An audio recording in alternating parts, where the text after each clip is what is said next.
கண்ணுக்கு எட்டிய தூரம் வரையில் கடலென திரண்டிருக்கிற என் உயிரின் உயிரான விடுதலை சிறுத்தைகளே, உங்கள் அனைவருக்கும் என்னுடைய பணிவார்ந்த வணக்கத்தை தெரிவித்துக் கொள்கிறேன். பெயர்கள் விடுபட்டிருந்தால் தயவு கூர்ந்து பொறுத்தருள வேண்டுகிறேன்.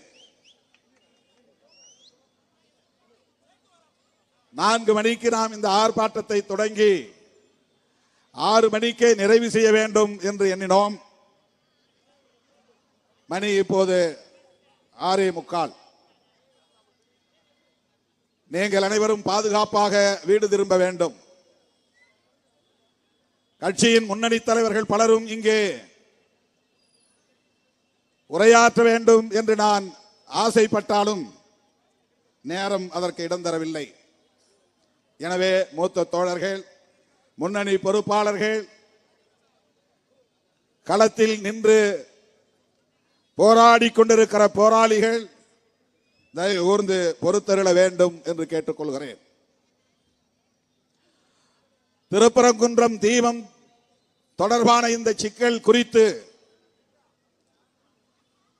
நாம் போராட்டம் நடத்துவோம் என்று அறிவிப்பு செய்தவுடன் சங்கிகளின் அடிவயிற்றில் புலி கரைத்து விட்டது. உடனே எதிர்வினையாற்றுகிறார்கள். மனம் போன போக்கில் எனக்கு எதிரான அவதூறுகளை அள்ளி இறைக்கிறார்கள். வேங்கவேல் பிரச்சனையில் திருமாவளவன் என்ன செய்தார்? திருப்பரங்குன்றம் வந்து ஏன் இவர் போராட துடிக்கிறார்? இவருக்கு என்ன தகுதி இருக்கிறது என்றெல்லாம் கேள்வி எழுப்புகிறார்கள். நான் இந்த மண்ணின் மைந்தன் என்பதே போதுமான தகுதி.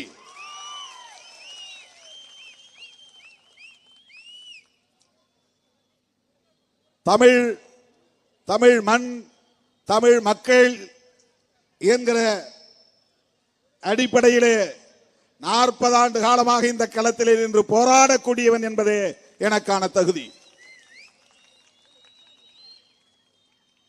பொது வாழ்வில் அடியெடுத்து வைத்த நாளில் இருந்து புரட்சியாளர் அம்பேத்கர், தந்தை பெரியார், மாமேதை மார்க்ஸ் ஆகியோரின் கருத்துக்களை உள்வாங்கியவன் என்கிற முறையில் சமூக நீதிக்காக குரல் கொடுப்பவன் என்கிற ஒன்றே எனக்கான தகுதி. மதத்தின் பெயரால், சாதியின் பெயரால் மக்களை பிளவுபடுத்தக் கூடாது. சகோதரத்துவம் இந்த மண்ணில் தலை தோங்க வேண்டும். சமூக நல்லிணக்கம் இங்கே பெருக வேண்டும், மேலோங்க வேண்டும் என்கிற அடிப்படையில் தொடர்ந்து வாதாடி கொண்டிருப்பவன், போராடி கொண்டிருப்பவன் என்பதே எனக்கான தகுதி. திருப்பரங்குன்றம் அமைதியாக இருக்கக்கூடிய ஒரு பகுதி. முருகப்பெருமானுக்குரிய வழிபாட்டு தலம். அதிலே யாருக்கு மாற்று கருத்து இல்லை. சில மாதங்களுக்கு முன்பு நான் மதுரைக்கு வந்திருந்த போது திருப்பரங்குன்றம் மலைக்கு, திருப்பரங்குன்றம் திருமுருகன் கோயிலுக்கு நான் சென்றேன். இது முதல் முறை அல்ல, ஏற்கனவே நான் அந்த கோயிலுக்கு போயிருக்கிறேன். 1990களின் தொடக்கத்தில் மதுரையிலே நான் தடய அறிவியல் துறையிலே பணியாற்றிய காலத்தில் எப்போதாவது கோயிலுக்கு போகிற வாய்ப்பு உண்டு. மீனாட்சி அம்மன் கோயிலுக்கும் போயிருக்கிறேன், திருப்பரங்குன்றம் முருகன் கோயிலுக்கும் போயிருக்கிறேன், அழகர்மலை கோயிலுக்கும் போயிருக்கிறேன். கோவிலுக்குள்ளே பொதுமக்களோடு ஒருவனாக நின்று நான் முருகனை தரிசித்துவிட்டு வருகிற போது சில தோழர்கள் அங்கே பணியாற்றக்கூடிய பணியாளர்கள் ஓடி வந்து என்னோடு படம் எடுக்க விரும்பிய போது நான் என் நெற்றியில் பூசி இருந்த விபூதியை துடைத்தேன் என்பதை வைத்துக் கொண்டு இங்கே அரசியல் செய்தார்கள்.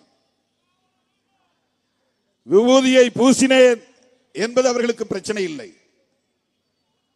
விபூதியை அழித்தேன் என்பதுதான் பிரச்சனை. எத்தனையோ நோன்பு நிகழ்ச்சிகளில் தோழர்கள் வந்து ஆர்வத்தோடு வந்து என் தலையிலே தொப்பியை அணிவார்கள். சில நிமிடங்கள் கழித்து நான் தொப்பியை கழற்றி விடுவேன். அப்படி தொப்பியை கழற்றியதால் அவர்களின் உணர்வை நான் அவமதித்ததாக பொருள் இல்லை. அவர்களின் உணர்வை மதிக்கிறேன். அதனால் என் தலையில் அவர்கள் தொப்பியை சூட்டுகிற போது மகிழ்ச்சியோடு ஏற்றுக்கொள்கிறேன், அவ்வளவுதான். ஆனால் அதையே நான் நாள் முழுவதும் வைத்திருக்க முடியாது, அல்லது கழட்டாமலும் இருக்க முடியாது. அப்படி நெற்றியிலே பூசுகிற விபூதி அது ஒரு மரபு, அது அந்த அவைக்கான மரபு. ஒரு கோவிலுக்கு சென்றால் விபூதியை தருவார்கள், பூசிக்கொள்ள வேண்டும். அம்மன் கோவிலாக இருந்தால் குங்குமம் தருவார்கள், இட்டுக்கொள்ள வேண்டும். அதுதான் அவர்களுக்கு நாம் தருகிற மதிப்பு, அவர்களின் உணர்வுகளுக்கு தருகிற மரியாதை. வீட்டுக்கு திரும்புகிற போது கூட அம்மா கற்பூரம் ஏற்றி திருஷ்டி போக்குவதாக எண்ணி தலை மீது சுற்றி திருநீறு பூசுவார், வேண்டாம் என்று மறுத்ததில்லை. ஆனால் அம்மா பூசிய திருநீர் என்பதற்காக அப்படியே வைத்திருக்க வேண்டியதில்லை. உடனே அழிக்கிறோம் என்பதற்காக அம்மாவை அவமதித்தோம் என்றும் பொருள் இல்லை. ஆனால் அவர்கள் அதை வைத்து அரசியல் செய்தார்கள். விபூதியை அழித்த திருமாவளவன் திருப்பரங்குன்றத்திற்கு ஏன் வருகிறார்? திருமுருகன் கோவிலுக்குள் போன திருமாவளவன் விபூதியை ஏற்றுக்கொண்டார் என்பதை ஏன் உன்னால் ஏற்றுக்கொள்ள முடியவில்லை? இதுதான் அவர்களின் அரசியல். எதை வைத்து அரசியல் செய்யலாம்? நமக்கு எதிரான அவதூறுகளை பரப்பலாம், சமூக பதற்றத்தை உருவாக்கலாம், அதன் மூலம் அரசியல் ஆதாயம் தேடலாம் என்பதுதான் அந்த கும்பலின் நோக்கம்.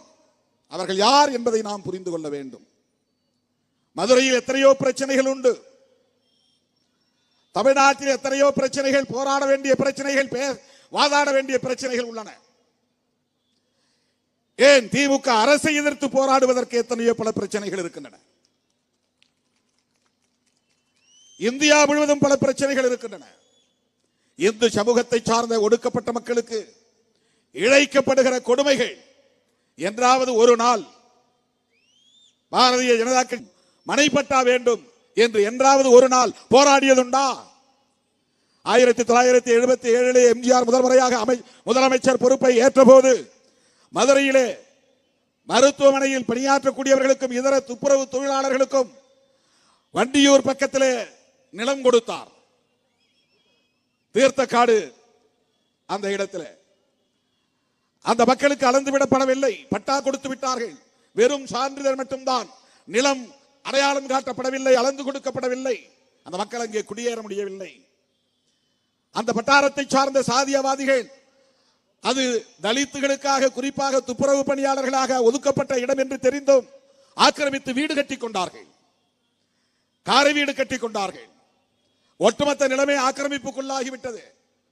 என்றாவது ஒரு நாள் இந்த மதவெறியர்கள், நீங்களும் இந்துக்கள் தான், நாங்களும் இந்துக்கள் தான் என்று சொல்லிக்கொண்டு திரிகிற இந்த கும்பல் அந்த துப்புரவு தொழிலாளர்களுக்கு மனைப்பட்டா வேண்டும், அந்த நிலத்தை அளந்துவிட வேண்டும் என்று போராடியதுண்டா? மாவட்ட ஆட்சித்தலைவரை சந்தித்ததுண்டா? அந்த மக்களை அழைத்து கொண்டு போய் எங்காவது ஒரு இடத்திலே அதிகாரிகளை சந்தித்து முறையிட்டதுண்டா? திருமாவளவன் 90களின் தொடக்கத்திலே அந்த மக்களை திரட்டி போராடினார். முதலாக இந்த மண்ணிலே நான் வந்து காலடி வைத்த போது என்னை சந்தித்தவர்களும் அவர்களும் ஒருவர், அந்த கிராமத்தை சார்ந்தவர்களும். இத்தனை ஆண்டுகளாக அவர்களுக்கு மனைப்பட்ட அளந்து விடப்படவில்லை. அப்போது இருந்த மாவட்ட ஆட்சித்தலைவரை பார்த்தோம், அவரால் ஒன்றும் செய்ய முடியவில்லை. அடுத்து ஒரு மாவட்ட ஆட்சித்தலைவர் வந்தார், அவரை சந்தித்தோம், அவரால் ஒன்றும் செய்ய முடியவில்லை. நீதிமன்றத்திற்கு போனோம், உயர் நீதிமன்றத்தில் போய் நான் அலைந்து திரிந்தேன். வழக்குரைஞர்களை பல பேரை சந்தித்து முறையிட்டோம், நீதிமன்றத்திலும் வாதாடி இவர்களுக்கு ஆதரவாக தீர்ப்பு வாங்கி வந்தோம். அந்த தீர்ப்பையும் எந்த அதிகாரியும் நடைமுறைப்படுத்தவில்லை. ஏறத்தாழ 25-30 ஆண்டுகள் போராட்டத்திற்கு பிறகுதான் அண்மையிலே அவர்களுக்கு அந்த இடத்தை அளந்து கொடுக்க நேர்ந்தது.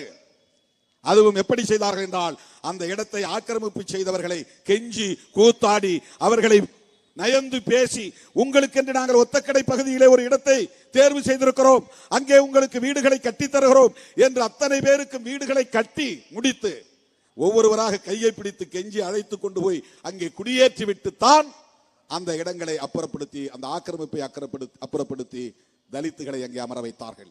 இவ்வளவு பெரிய போராட்டத்தை நடத்திய இயக்கம் விடுதலை சிறுத்தைகள் கட்சி. 4 நூற்றாண்டு காலம் போராட்டம் நடத்தியது. அந்த இடத்திற்கு போராட்டம் நடத்திய அந்த மக்கள் யார்? கிறிஸ்தவர்களா, இஸ்லாமியர்களா? அவர்கள் யார்? அந்நியர்களா? இந்துக்கள் தானே. அவர்களை பற்றி என்றைக்காவது ஒரு நாள் உங்களுக்கு சிந்தனை ஏற்பட்டதுண்டா? கவலை ஏற்பட்டதுண்டா? இப்படி அடுக்கிக் கொண்டே போகலாம். மதுரை மாவட்டத்தில் எய்ம்ஸ் மருத்துவமனையை கட்டுவதாக உறுதியளித்து 10 ஆண்டுகளுக்கு மேல் கிடப்பில் போட்டிருக்கிறார்களே, திமுகவும் திமுக தலைமையிலான கூட்டணி கட்சிகளும் தானே தொடர்ந்து போராடி போராடி இன்றைக்கு வேலை தொடங்கி இருக்கிறது. RSS, பாஜக உள்ளிட்ட சங் பரிவார் கும்பல் என்றைக்காவது ஒரு நாள் மதுரையில் அறிவிக்கப்பட்ட எய்ம்ஸ் கட்டிடத்தை உடனே கட்ட வேண்டும் என்று ஒரே ஒரு நாள் போராடியதுண்டா? இந்துக்களுக்காகத்தானே நீங்கள் போராடுகிறீர்கள். மதுரையில் இந்துக்கள் இல்லையா? அந்த எய்ம்ஸ் மருத்துவமனையை கொண்டு வருவதற்கு ஏன் போராடவில்லை? ஓபிசி மக்களுக்கு இடஒதுக்கீடு எல்லா துறைகளிலும் நடைமுறைப்படுத்தப்படுகிறதா? நீ SC STக்கு கூட போராட வேண்டாம். இதர பிற்படுத்தப்பட்ட இந்துக்களுக்கு, சாதி இந்துக்களுக்கு என்ன போராட்டத்தை நடத்தி இருக்கிறாய்? மருத்துவ துறையிலே அகில இந்திய ஒதுக்கீடு, ஆல் இந்தியா கோட்டா 15%. அந்த ஒதுக்கீட்டிலே SC STக்கு இடஒதுக்கீடு உண்டு, ஓபிசிக்கு இடஒதுக்கீடு இல்லை. அதை கண்டுபிடித்து அவர்களுக்கும் இடஒதுக்கீடு கொடுக்க வேண்டும் என்று போராடிய இயக்கம் விடுதலை சிறுத்தைகள் கட்சி.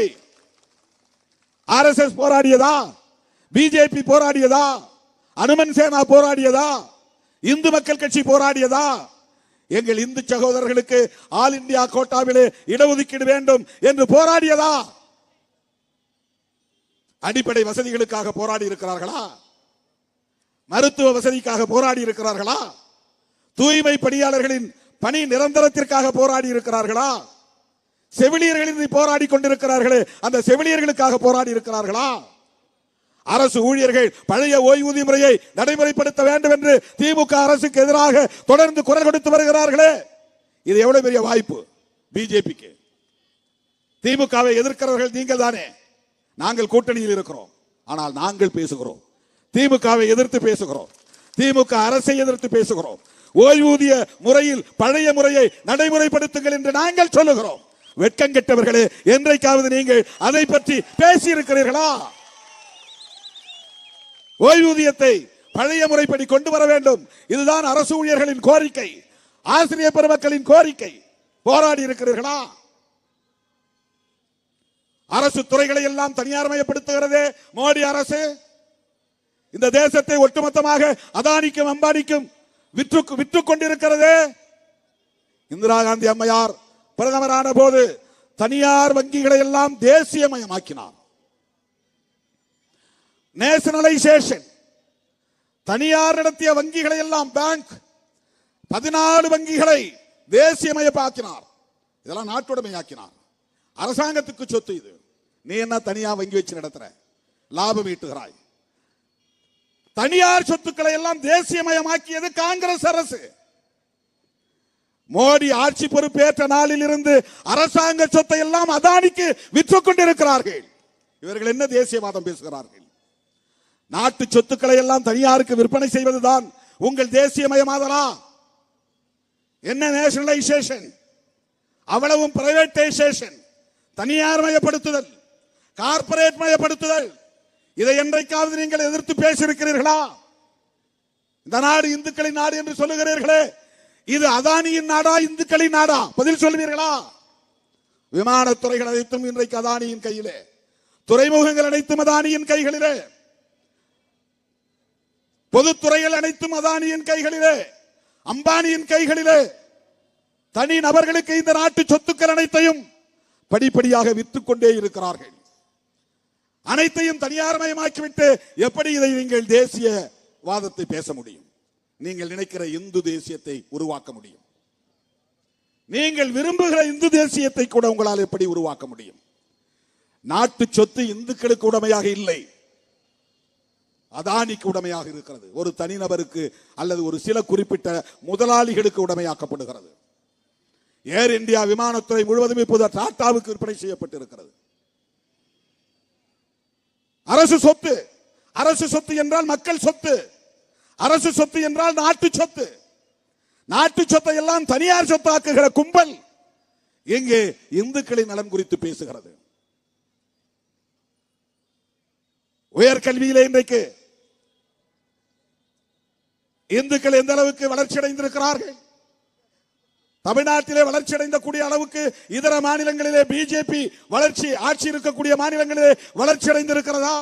உத்தரப்பிரதேசத்தில் பிஜேபி ஆளக்கூடிய மாநிலங்களிலே இவர்கள் என்ன ஆய்வு செய்து கொண்டிருக்கிறார்கள்? மாட்டு மூத்திரம் குடித்தால் உடல் நலம் பெறும். இதுதானே உங்கள் ஆராய்ச்சி. சாணத்தை உருட்டி தின்றால் ஆயுள் நீடிக்கும். இதுதானே உங்கள் ஆராய்ச்சி. என்ன செய்து கிழித்திருக்கிறீர்கள்? இந்துக்களுக்காக என்ன செய்து கிழித்திருக்கிறீர்கள்? யாரை ஏய்க்க பார்க்கிறீர்கள்? RSS பாஜகவினரால் முஸ்லிம்களுக்கு ஆபத்து இல்லை, கிறிஸ்தவர்களுக்கு ஆபத்து இல்லை, அப்படி நாம் நினைத்துக் கொண்டிருக்கிறோம். அவர்களை எதிரிகளாக நிறுத்தி பெரும்பான்மைவாதம் பேசி ஆட்சியை தக்க வைத்து ஒட்டுமொத்த தேசத்தையும் முதலாளிகளுக்கு கார்ப்பரேட் மயமாக்கி கொடுத்துவிட்டு இந்துக்களை ஓட்டாண்டிகளாக்கி வீதியிலே நிறுத்துவதுதான் பார்ப்பன கும்பலின் RSS கும்பலின் சதித்திட்டம். பாதிக்கப்பட போவது இந்துக்கள் தான். அண்ணாமலைக்கு மண்டையில் ஏதாவது இருந்தால் தானே எப்படி அந்த IPS படித்தார் என்று தெரியவில்லை. யாரை வைத்து அவர் IPS தேர்வு பெற்றார் என்று தெரியவில்லை. இந்துக்களுக்கு RSS கும்பலின் செயல் திட்டத்திற்கு துணை போகிற ஒவ்வொருவனும் இந்து சமூகத்திற்கு மிகப்பெரிய துரோகம் இழைக்கிறான் என்றுதான் பொருள். அவர்கள் இங்கே கட்டமைக்க விரும்புவது இந்து ராஷ்டிரம் அல்ல, பார்ப்பன ராஷ்டிரம், பிராமண ராஷ்டிரம்.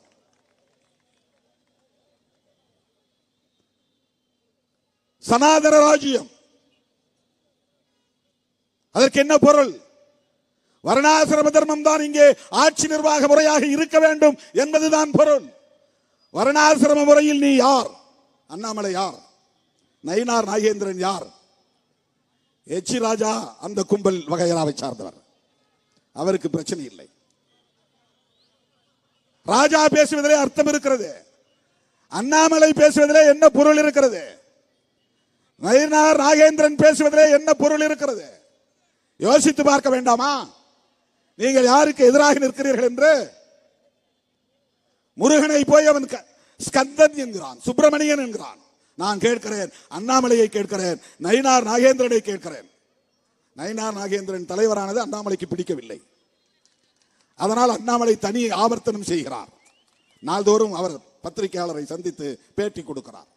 உன் கட்சிக்கு மாநில தலைவர் நயினார் நாகேந்திரன், உன் சீட்டை கிழிச்சாச்சு, உன் சீட்டு கிழிக்கப்பட்டு விட்டது, உன்னுடைய சீட்டு கிழிக்கப்பட்டு விட்டது, சுவாமியே சரணம் ஐயப்பா. அந்த முழக்கம் எழுப்புகிற தோழர்கள் சனாதனத்தை எதிர்க்கிறோம் என்பதற்காக ஆதரவு தெரிவிக்கிறார்கள். எந்த பார்ப்பனராவது, நான் கேட்கிறேன், ஒரே ஒரு பார்ப்பனர் தன்னுடைய பிள்ளைக்கோ பேர பிள்ளைக்கோ முருகன் என்று பெயர் வைத்திருக்கிறானா? கொண்டு வந்து நிறுத்து மேடையில். நீ சொல்லுகிற அத்தனையும் நான் கேட்க விரும்புகிறேன். ஏன் நீ முருகன் என்று பெயர் வைக்க தயங்குகிறாய்? அண்ணாமலை இந்த கேள்வியை கேட்டு பதில் சொல்ல வேண்டும். நயினார் நாகேந்திரன் இந்த கேள்வியை பார்ப்பனரிடத்தில் கேட்டு பதில் சொல்ல வேண்டும். முருகன் என்று அவர்கள் ஒருபோதும் பெயர் வைக்க மாட்டார்கள்.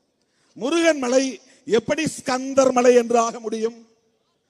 அவன் முருகனை ஸ்கந்தர்ங்கிறான், கந்தன் கூட கிடையாது. கந்தன்னா கூட தமிழ் ஆயிரும். ஸ்கந்தர் வடமொழி போட்டு ஸ்கந்தர்ன்றான். ஸ்கந்தர் அப்படின்னா என்ன அர்த்தம்னா, சுப்பிரமணியனுக்கு இன்னொரு பெயர் ஸ்கந்தர். சுப்பிரமணியன் யார்? அது வடமொழி பெயர். சுப்பிரமணியம் அப்படின்னு பேர் இருக்கு. சூன்னு முன்னால போட்டான்னா குமார், முன்னால சுகுமார் அப்படின்னு போட்டுருவான். குமார்னு தமிழ் பெயர் இருக்கு. குமார்னா முருகனுக்கு இன்னொரு பெயர் குமார். குமரன் அப்படிங்கிறது சுருக்கம் தான் குமார். நாம குமரன் சொல்றதே கொஞ்சம் அதிகமா இருக்குன்ட்டு குமார்னு சுருக்கிட்டோம். குமரன் என்பது தமிழ் பெயர். அந்த பெயரை இவன் சுப்பிரமணியன் என்று மாற்றிவிட்டான். சுப்பிரமணியம், பிரம்மண்யம் என்றால் பிராமணர்களுக்கு தொண்டு செய்யக்கூடியவன், பிராமணர்களை பாதுகாக்கக்கூடியவன், பிராமணர்களுக்கு உரிய கடவுள். எப்படி தமிழ் கடவுள் உன்னை எப்படி சமஸ்கிருதம் பேசுறவன் எப்படி என்ன வகை உறவு? உனக்கு அவனுக்கு அவன் தமிழ் கடவுள், நீ சமஸ்கிருதத்தை தாய்மொழியாக கொண்டவன், உனக்கு அவனுக்கு என்ன உறவு? அந்த உறவை சொல். எப்படி முருகன் ஸ்கந்தனானான்? எப்படி முருகன் சுப்பிரமணியனானான்? ஏன் நீ முருகன் என்கிற பெயரை வைக்க கூச்சப்படுகிறாய், தயங்குகிறாய், அதை ஏன் அவமதிப்பாக கருதுகிறாய்? இதுக்கு நயினார் நாகேந்திரனிடம் பதில் உண்டா? அண்ணாமலையிடம் பதில் உண்டா? அண்ணாமலைங்கிறது தமிழ் பெயர், அதை அருணாசலேஸ்வரர் மாத்தி விட்டாங்க. அண்ணாமலைக்கு வடமொழியில பெயர் அருணாசலேஸ்வரர். அருண்னா சிவப்புன்னு அர்த்தம், சூரியன் பொருள், சிவப்புன்னு பொருள். அசலம்னா மலை, அது வடமொழியில் அசலம், தமிழ்ல மலை. அருணாசலேஸ்வரர், அருணா அசலேஸ்வரர், அருண் செம்மலைன்னு பேர் அதுக்கு பொருள். எந்த நேரமும் அங்க சூரியன் மறைய நேரத்தில் அது சிவப்பு நிறத்தோடு காட்சியளிக்கக்கூடிய ஒரு மரம், மலை. அதுக்கு இன்னொரு அர்த்தம் என்ன சொல்றாங்கன்னா, பல லட்சம் ஆண்டுகளுக்கு முன்னால் அந்த இடத்திலே எரிமலை ஒன்று இருந்து வெடித்தது. அந்த எரிமலை வெடித்த காலத்தில் அது மெல்ல மெல்ல குளிர்ந்த போது அது சிவப்பாகவே நீண்ட காலம் தெரிந்தது. அதனால் அது செம்மலை என்று அழைக்கப்பட்டது. செம்மலை தான் பிற்காலத்தில் வடமொழியிலே அருணாசலம் என்று பெயர் மாறியது. அது வடமொழி பெயர். பெருவுடையார் கோவில்ங்கிறது எது? பெரிய கோயில். அதை என்ன மாத்திட்டான்? பிரகதீஸ்வரர் ஆலயம் மாத்திட்டான். கோயில் ஆலயம் மாத்திரான். கோயில்ங்கிறது தமிழ் சொல். கோன்னா அரசன், இல்லைன்னா அவன் இருக்கிற இடம். இறை என்றாலும் அரசு, கோ என்றாலும் அரசு. இறைவன் தங்கி மந்திரிகளோடு உரையாடக்கூடிய இடம் தான் கோயில். அந்த காலத்துல அப்பதான் சட்டமன்றம் கிடையாது. கோயில தான் மந்திரி மன்னனும் உட்கார்ந்து பேசுவான். அங்க 1000 கால் மண்டபம் இருக்கும், அங்கதான் ஆயுத கிடங்கு இருக்கும், அங்கதான் மந்திரிகளோடு உட்கார்ந்து பேசுவார்கள். அரசன் அமரும் இடம்தான் கோயில். இறை என்றாலும் அரசு, இறைவன் என்றால் அரசன். அவர்கள் இருக்கிற இடம் தான் கோயில். இவன் அது ஆலயம் மாத்திட்டான் வடமொழியில. ஆக முருகன் பெயரை ஸ்கந்தன் என்றும் சுப்பிரமணியம் என்றும் மாற்றியவர்கள் யார்? அவன் எப்படி இதிலே உரிமை கொண்டாட முடியும்? முதலில் முருகன் பெயரை சொல்லுகிற தகுதியே எச் ராஜாவுக்கு இல்லை. நீ யார்? உன் பின்னணி என்ன? உனக்கு எந்த வகையிலே இந்த கடவுள் உறவாக இருக்க முடியும்? கிடையாது. உனக்கு வட இந்தியாவில் ஏதாவது கடவுள் இருக்கும், போய் பார். அவர் ஏதோ மகாராஷ்டிராவில இருந்து வந்தவர் சொல்றாங்க. என்ன ஊருன்னு தெரியல, ஒடிசாவா மகாராஷ்டிராவா, பீகார். அங்க அவருக்கு கடவுள் இருக்கலாம். இங்க வந்து அவர் தமிழ் உணர்வு பொங்கி வழிகிறது. இங்க இருக்கக்கூடிய தமிழர்கள் போல மீசையெல்லாம் வச்சு பார்க்கிறார். அது பிறப்பில் அவருக்கு வாய்க்கவில்லை, அதனால் சினிமாவிலாவது வைத்து பார்க்கலாம் என்று ஆசைப்படுகிறார். அது கொஞ்ச நேரம் அப்படி வச்சு பார்க்கிறார். தமிழ் மக்களை ஏமாற்ற முயற்சிக்கிறாராம். இந்தியாவிலேயே தனித்துவத்தோடு இயங்குகிற மாநிலம் தமிழ்நாடு, நினைவிலே வைத்துக் கொள்ளுங்கள். பீகாரிலே உங்கள் ஆட்டம் ஈடுபடலாம், உத்தரப்பிரதேசத்திலே உங்கள் ஜம்பம் பலிக்கலாம், ஏன் கர்நாடகாவில் கூட நீங்கள் விரும்பியதை செய்ய முடியலாம். தமிழ்நாட்டில் உங்கள் ஜம்பம் பலிக்காது, எழுதி வைத்துக் கொள்ளுங்கள். இந்த இடத்தில் இன்று பேசியதாக இங்கே வாஞ்சிநாதன் சொன்னார். நீதிமன்றம் நிபந்தனைகள் விதித்த நிலையிலும் கூட, யாரையும் எதிர்த்து பேசக்கூடாது என்று நிபந்தனைகள் விதித்த நிலையிலும் கூட திருப்பரங்குன்றம் அயோத்தியாக மாறும். அதுக்கு என்ன பொருள்? யாரை மிரட்டுகிறீர்கள்? அயோத்தியிலே பாபர் மசூதியை இடித்ததை போல் இங்கே சிக்கந்தர் தர்காவை இடிப்போம், அதுதான் அதற்கு பொருள். தர்காவை இடமாற்றி வைத்துக் கொள்ளுங்கள், இல்லை என்றால் இடித்து தகர்ப்போம், அதுதானே அதற்கு பொருள். சிறுத்தைகள் இருக்கிற வரையில் அதற்கு ஒருபோதும் இங்கே இடம் கொடுக்க மாட்டோம், நினைவில் வைத்துக் கொள்ளுங்கள். ஏதோ மேடைக்கு பேசுகிறேன் என்று எண்ணாதீர்கள். நாங்க ஓட்டு பொறுக்கிறதுக்காக பொது வாழ்க்கைக்கு வந்தவர்கள் இல்லை, எழுதி வைத்துக் கொள்ளுங்கள். அவங்க என்ன நினைப்பாங்க, இவங்க என்ன நினைப்பாங்க, நமக்கு ஓட்டு வருமா வராதா, இப்படி பேசினா திமுக நம்மளை கூட்டணியில வச்சுக்குமா வச்சுக்காதா, ஐ டோன்ட் கேர். அதை பற்றி நான் கவலைப்பட்டதில்லை, கவலைப்படக்கூடியவனும் இல்லை. அதற்காக ஒருபோதும் நாங்கள் கவலைப்பட்டதே இல்லை, தயங்கியதே இல்லை. நாளைக்கே திருமாவளவனை கூட வச்சிருக்கிறது பிரச்சனை வரும் அப்படின்னு திமுக நினைச்சா கூட நாங்க அதை பத்தி கவலைப்பட மாட்டோம்.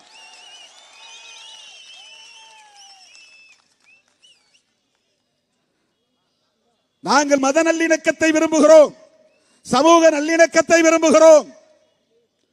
சிறுபான்மை மக்கள் என்று நீங்கள் சொல்லக்கூடிய யாரும் அந்நிய நாட்டை சார்ந்தவர்கள் இல்லை, அவர்கள் எங்கள் சொந்தங்கள், எமது குருதி வழி சொந்தங்கள். இஸ்லாமியர்களாக இருந்தாலும் கிறிஸ்தவர்களாக இருந்தாலும் அவர்கள் அராபியாவில் இருந்து வந்தவர்கள் இல்லை, ஐரோப்பியாவில் இருந்து வந்தவர்கள் இல்லை. எங்கள் மூதாதையர்கள், முன்னோர்கள். அவர்களை நீ அந்நியர்களாக சித்தரிக்க முயற்சிக்கிறாய். அவர்களை நீ அச்சுறுத்த பார்க்கிறாய். அவர்களை எப்போதும் நீ பயத்திலே, பீதியிலே வைத்திருக்க வேண்டும் என்று விரும்புகிறாய். அதற்கு எங்கள் சகோதரர்களை நீ பயன்படுத்துகிறாய். எங்கள் தம்பி பூரணச்சந்திரனின் உயிரை நீ குடித்திருக்கிறாய். அவன் இந்த மண்ணின் மைந்தன். அவனிடத்திலே நீ மதவெறியை தூண்டிவிட்டு அவன் இன்றைக்கு உயிரிழக்கும் நிலை ஏற்பட்டதற்கு யார் பொறுப்பு? இந்த சங்க பரிவார கும்பல் தான் பொறுப்பு. மொழிக்காக உயிர் இழந்தவர்கள் உண்டு, இனத்திற்காக தீக்குளித்தவர்கள் உண்டு. உலகத்தில் அப்படி நிகழ்ந்திருக்கின்றன. ஆனால் மதவெறியை தூண்டி இந்திய மண்ணில் இன்றைக்கு, அதுவும் தமிழ் மண்ணில் இப்படி ஒரு உயிர் பலியை கொடுத்து அதை வைத்து அரசியல் செய்ய பார்த்தார்கள். நல்ல வேளை பூரணச்சந்திரனின் குடும்பம் விழிப்பாக இருந்தது. இந்த இடம் நீங்க அரசியல் செய்கிற இடம் இல்லை, வெளியேறுங்கள் என்று விரட்டி இருக்கிறார்கள். 2 நாட்களுக்கு முன்பு நான் வந்ததும் தோழர்களிடத்திலே சொன்னேன், பூரணச்சந்திரன் குடும்பத்தினரை சந்தித்து ஆறுதல் சொல்ல வேண்டும், வாய்ப்பு இருக்கிறதா என்று கேட்டேன். தோழர்கள் விசாரித்து விட்டு சொன்னார்கள், நாங்க பிஜேபி காரனையே வரவேணான்னு சொல்லிட்டோம், அண்ணன் இப்ப வர வேண்டாம் என்று பதில் சொல்லி இருக்கிறார்கள். அதனால ராஜா அவர்களே, திருப்பரங்குன்றத்தை உங்களால் அயோத்தியாக மாற்ற முடியாது, எழுதி வைத்துக் கொள்ளுங்கள். அது உத்தரப்பிரதேசத்தில். அங்கே மதம் சார்ந்த சிந்தனையாளர்கள் இருதரப்பிலும் இருந்தார்கள். இங்கே மதசார்பற்ற சக்திகள் பெரும்பான்மையாக இருக்கிறோம், ஜனநாயக சக்திகள் பெரும்பான்மையாக இருக்கிறோம். ஒருபுறம் இஸ்லாமியர்கள் இருக்கலாம், இன்னொரு புறம் இந்துக்கள் இருக்கலாம், அந்த மத நம்பிக்கை உள்ளவர்கள் இருதரப்பிலும் இருக்கலாம். அதை தாண்டி மதசார்பற்ற சக்திகளாக இங்கே நாங்கள் பெரும்பான்மையாக இருக்கிறோம். இருதரப்பாரையும் நாங்கள் மதிக்கக்கூடியவர்கள், இருதரப்பாரின் உணர்வையும் நாங்கள் மதிக்கக்கூடியவர்கள். எங்களுக்கு அதில் நம்பிக்கை இல்லாமல் இருக்கலாம், ஆனால் எம் மக்கள் கொண்டிருக்கிற நம்பிக்கையில் எங்களுக்கு ஒரு மரியாதை இருக்கிறது. அந்த மதிப்பை நாங்கள் தருகிறோம். எங்களுக்கு இந்துக்களும் பகைவர்கள் இல்லை, இஸ்லாமியர்களும் எங்களுக்கு பகைவர்கள் இல்லை. உங்களைப் போல யாருக்கு எதிராகவும் நாங்கள் வெறுப்பு அரசியலை பேசவில்லை. நாங்கள் உங்களை விமர்சிக்கிறோம். பிஜேபிக்கு எதிராகவும் நாங்கள் வெறுப்பை உமிழவில்லை, வெறுப்பை கக்கவில்லை. நீங்கள் செய்கிற சதிகார அரசியலை அம்பலப்படுத்துகிறோம். இந்துக்களை ஏமாற்றுகிற முயற்சியை முறியடிக்கிறோம். சங் பரிவார்களின் திட்டத்தை தோலுரித்து காட்டுகிறோம். அவன் என்ன செய்யறான் தெரியுமா? இந்தியா முழுக்க கையில் ஆட்சி இருக்கிற காரணத்தினால் அதிகாரத்தை பயன்படுத்தி இந்தியா முழுவதும் எத்தனை மசூதிகள் இருக்கின்றன, அந்த மசூதிகளுக்கு எவ்வளவு சொத்துக்கள் இருக்கின்றன, வக்ஃப் வாரியத்தின் சொத்துக்கள் இந்தியா முழுவதும் எத்தனை லட்சம் கோடிகள், இந்தியா முழுவதும் எவ்வளவு தேவாலயங்கள் இருக்கின்றன, சர்ச்சுகள் இருக்கின்றன, அந்த சர்ச்சுகளுக்கான சொத்துக்கள் எவ்வளவு, தமிழ்நாட்டிலே எவ்வளவு, இந்தியா முழுவதும் எவ்வளவு, எத்தனை பள்ளிகள் இருக்கின்றன, எத்தனை கல்லூரிகள் இருக்கின்றன, எத்தனை மருத்துவமனைகள் இருக்கின்றன, எத்தனை நிறுவனங்கள் இவர்களுக்கு சொந்தமாக இருக்கின்றன. இதை கண்டுபிடிக்கிறான், இதை ஆய்வு செய்கிறான்.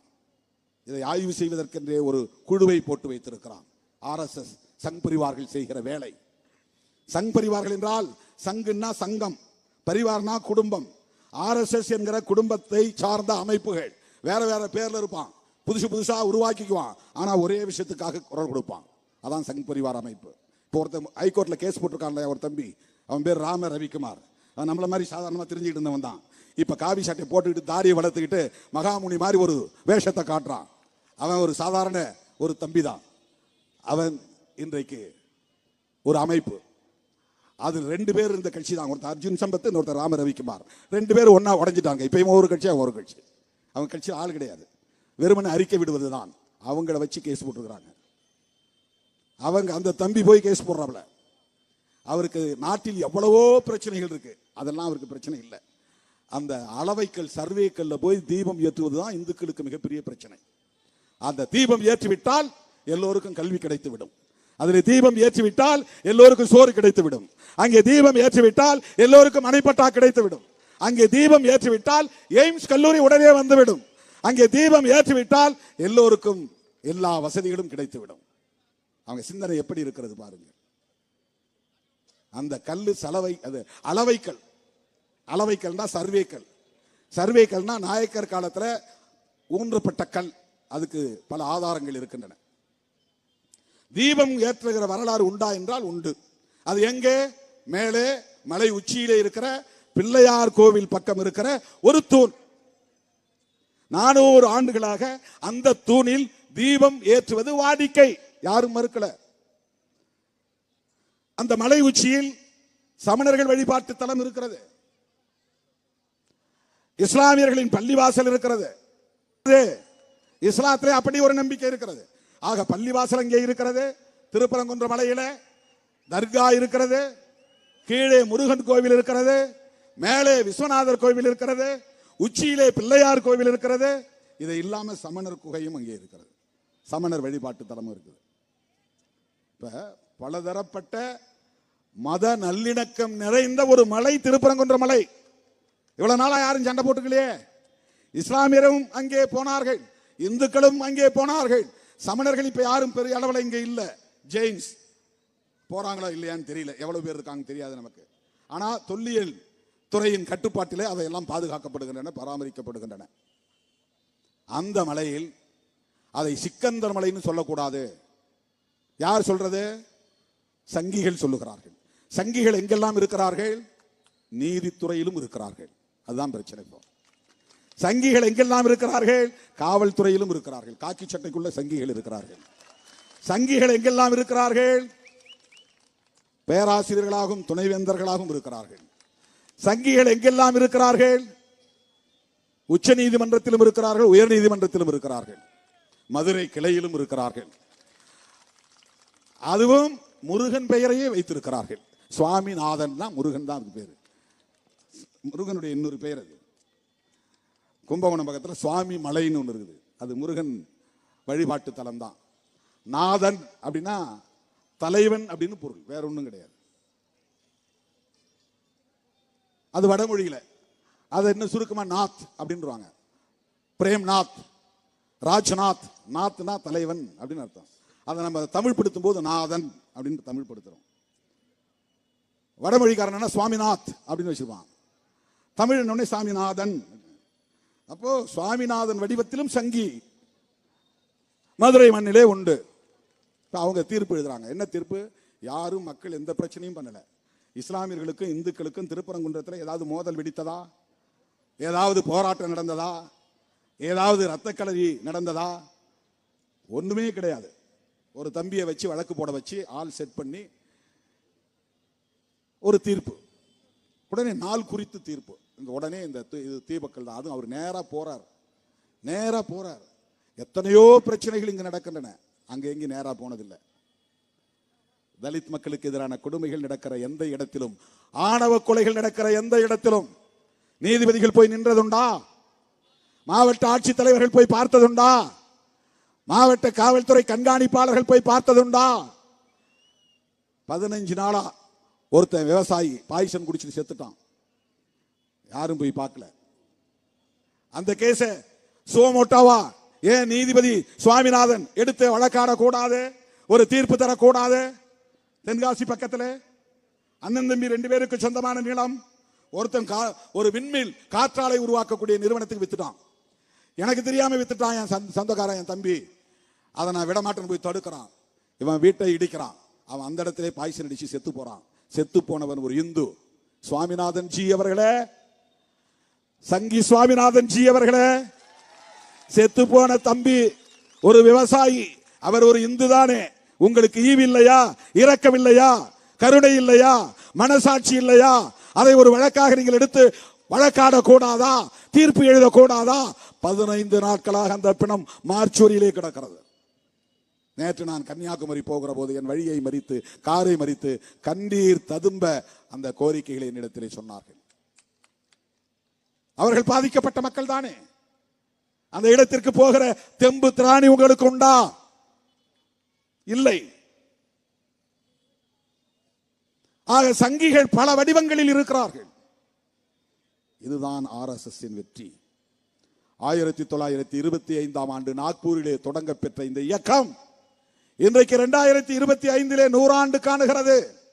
100 ஆண்டு காணுகிற இந்த காலத்தில் அவர்கள் தொடர்ந்து ஆட்சி பீடத்தில் இருக்கிறார்கள். ஆட்சி பீடத்தில் இருக்கிற இந்த வாய்ப்பை பயன்படுத்தி அவர்களின் குருநாதர் யார்? ஹெட்கேவர். அவர்களின் குருநாதர், அவருடைய சீடர் யார்? கோல்வாக்கர். அவர் வரையறுத்த கொள்கை கோட்பாடுகள், கனவு திட்டங்கள் என்ன என்றால், இந்த தேசம் இந்துக்களின் தேசமாக பிரகடனப்படுத்தப்பட வேண்டும், இந்துக்களின் நாடாக பிரகடனப்படுத்தப்பட வேண்டும். புதிதாக அமையவிருக்கிற விடுதலை பெற்ற இந்தியாவில் வகுக்கப்படவிருக்கிற அரசமைப்பு சட்டத்தில் அரச மதம் இந்து மதமாக இருக்க வேண்டும். அதுதான் அவரின் கனவு. அவர் கனவிலே மண்ணல்லி போட்டவர் யார்? மாமனிதர் புரட்சியாளர் அம்பேத்கர். இன்றைக்கு RSS தேசிய தலைவராக இருக்கிற மோகன் பகவத் ஒன்றை சொல்லி இருக்கிறார். இந்திய அரசமைப்பு சட்டத்தில் 1976 மிசாவுக்கு பிறகுதான் மதச்சார்பின்மை என்பது புகுத்தப்பட்டது. இதுதான் பிரச்சனை. பிரச்சனையின் மையமே இதுதான். RSS ராஷ்டிரிய சுயசேவக் சங் இந்த அமைப்பு பிராமணர்களால் உருவாக்கப்பட்ட பிராமணர்களுக்கான இயக்கம். அது இந்துக்களுக்காக உருவாக்கப்பட்ட அமைப்பு இல்லை. முதலில் அந்த அடிப்படையை புரிந்து கொள்ள வேண்டும். அண்ணாமலையே, நயினார் நாகேந்திரன் ஆகிய தோழர்களே, நீங்கள் புரிந்து கொள்ள வேண்டும். அக்கா தமிழிசை அவர்களே, நீங்கள் புரிந்து கொள்ள வேண்டும்.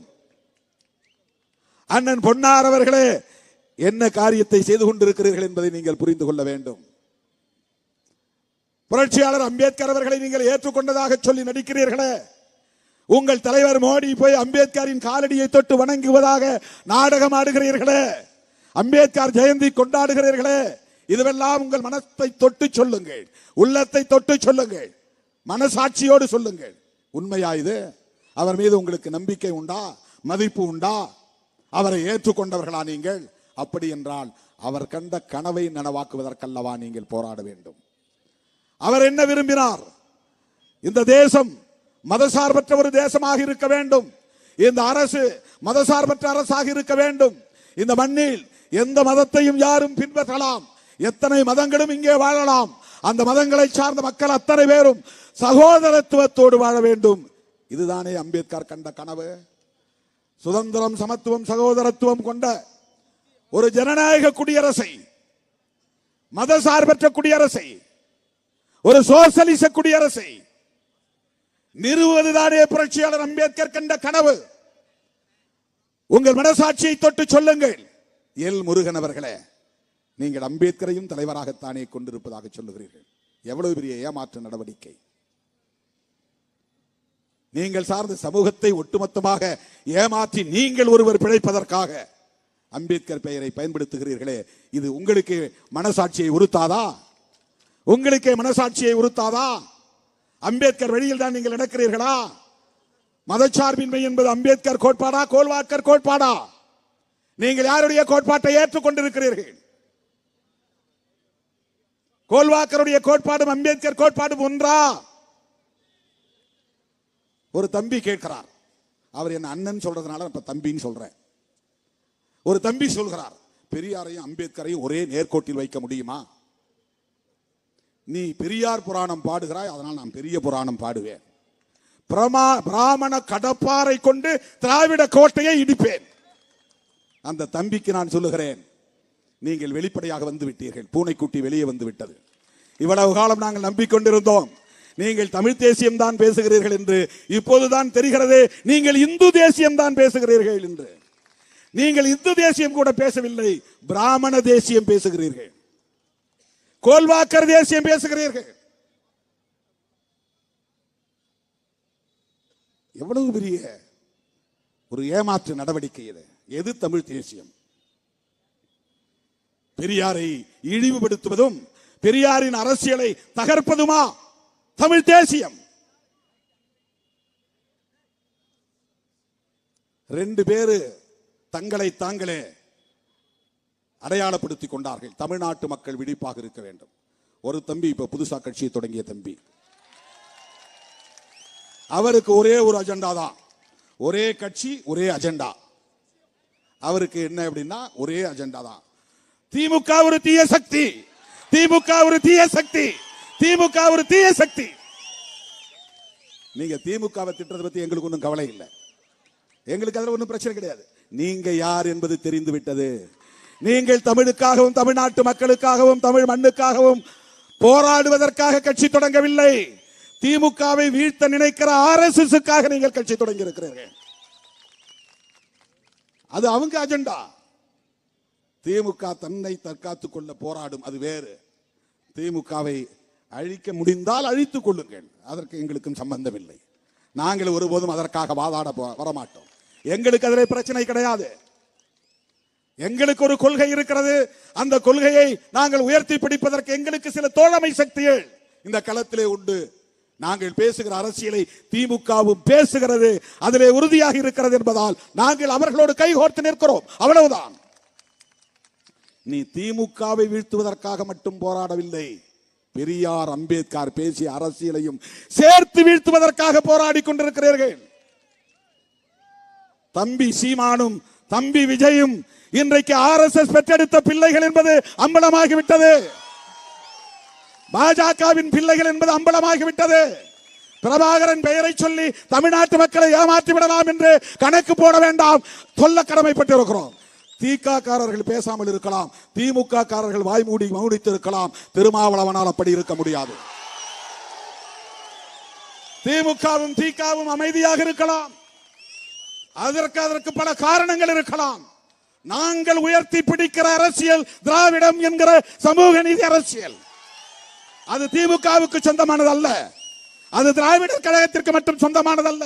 எனது பாட்டன் அயோத்திதாச பண்டிதர் முன்மொழிந்த அரசியல், ஆரியத்திற்கு எதிரான அரசியல், பார்ப்பனியத்திற்கு எதிரான அரசியல், புரட்சியாளர் அம்பேத்கர் உயர்த்தி பிடித்த அரசியல். என்ன கத்தி பேசிவிட்டால் அது நியாயமாகி விடுமா? உறக்க பேசிவிட்டால் நியாயமாகி விடுமா? தமிழ் தேசிய கடப்பாரை கொண்டு திமுக கோட்டையை இடிப்போம் என்று சொன்னால் கூட அதில் ஒரு பொருள் இருக்கிறது. அல்லது தமிழ் தேசிய கடப்பாரை கொண்டு திராவிட தேசியத்தை இடிப்போம் என்று சொன்னாலும் அதிலே ஒரு பொருள் இருக்கிறது. நீ பிராமண கடப்பாறையை கொண்டு இடிப்போம் என்றால் நீ யாருடைய கையால், யாருடைய கையால்? எப்படி இதையெல்லாம் நாங்கள் வேடிக்கை பார்க்க முடியும்? தமிழ்நாட்டு மக்களை ஏமாற்றி விடலாம் என்று கணக்கு போடுகிறீர்களா? நாங்கள் கூட திமுகவை விமர்சித்தவர்கள் தான். 1990களின் தொடக்கத்தில் திருமாவளவன் பேசிய பேச்சை எடுத்து பாருங்கள். பனகல் பூங்கா அருகே நான் பேசிய பேச்சை கேட்டுவிட்டு அன்றைய திராவிட முன்னேற்ற கழக தலைவர் கலைஞர் கருணாநிதி அவர்கள் முரசொலியிலே எழுதினார். என்னை கிண்டல் அடித்து நக்கலடித்து புதிய மகாத்மா என்று போட்டு எழுதினார். நாங்களும் பேசியிருக்கிறோம். ஆனால் சங் பரிவார்களின் அரசியல் இங்கே தலை தூக்குகிற போது, RSS இங்கே வேரூன்ற துடிக்கிற போது, பிஜேபி இங்கே ஆக்கிரமிப்பு செய்ய துடிக்கிற போது, நாங்கள் திராவிட முன்னேற்ற கழகத்தோடு இணைந்துதான் உங்களை வீழ்த்த முடியும். இதுதான் எங்கள் அரசியல், இதுதான் எங்கள் அரசியல். நாங்கள் பார்ப்பன சமூகத்திற்கு எதிரானவர்கள் இல்லை, பார்ப்பனியம் என்கிற அரசியலுக்கு எதிரானவர்கள். இதைத்தான் வள்ளுவன் பேசினான், இதைத்தான் ஔவை பாட்டி பேசினார், இதைத்தான் மகாத்மா பூலே பேசினார், இதைத்தான் புரட்சியாளர் அம்பேத்கர் பேசினார், இதைத்தான் தந்தை பெரியார் பேசினார், அதைத்தான் திருமாவளவன் இன்றைக்கு பேசுகிறார். எங்களுக்கு எந்த நோக்கமும் கிடையாது. யாருக்காகவும் நாங்கள் முட்டுக் கொடுக்க வேண்டிய அவசியம் இல்லை. யாருடைய தயவிலும் நாங்கள் வளரவில்லை. எங்கள் உழைப்பில், எங்கள் சாமர்த்தியத்தில், எங்கள் போராட்டத்தில், எங்கள் சொந்த காலை ஊன்றி எவ்வளவோ அவமானங்களுக்கு இடையிலே, அவமதிப்புகளுக்கு இடையிலே 30 ஆண்டுகள் தாக்கு பிடித்து நின்று இன்றைக்கு ஒரு மாநில கட்சியாக அங்கீகாரம் பெற்றிருக்கிறோம். தாக்கு பிடித்து தமிழக அரசியலில் தவிர்க்க முடியாத ஒரு சக்தியாக தலைநிமிர்ந்து இருக்கிறோம் என்று சொன்னால் எவனுக்காகவும் நாங்கள் தலைகுனிய வேண்டிய தேவையில்லை. எந்த தயவும் எங்களுக்கு, யாருடைய தயவும் தேவையில்லை. பணம் தான் பெருசுனா உங்களை மாதிரி எங்களாலையும் கூவ முடியும். கொள்கை கோட்பாடு உனக்கு அதுல உடன்பாடு இல்லாமல் இருக்கலாம். அம்பேத்கரியம் நாங்கள் ஏற்றுக்கொண்ட கொள்கை. அதிலே முதன்மையானது மதச்சார்பின்மை.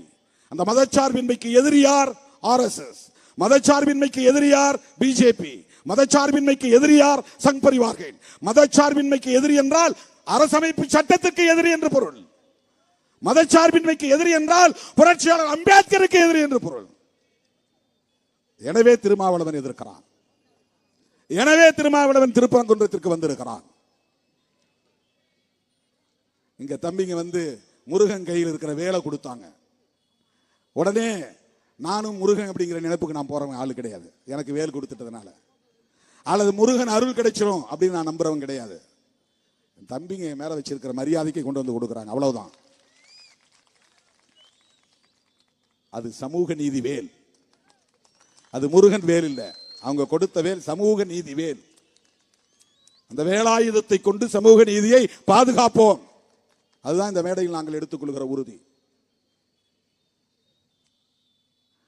RSS பிஜேபி எதற்காக உருவாக்கப்பட்டது என்றால் இந்த அடிப்படையை புரிந்து கொண்டால்தான் அவர்களின் காய் நகர்த்தல்களை புரிந்து கொள்ள முடியும்.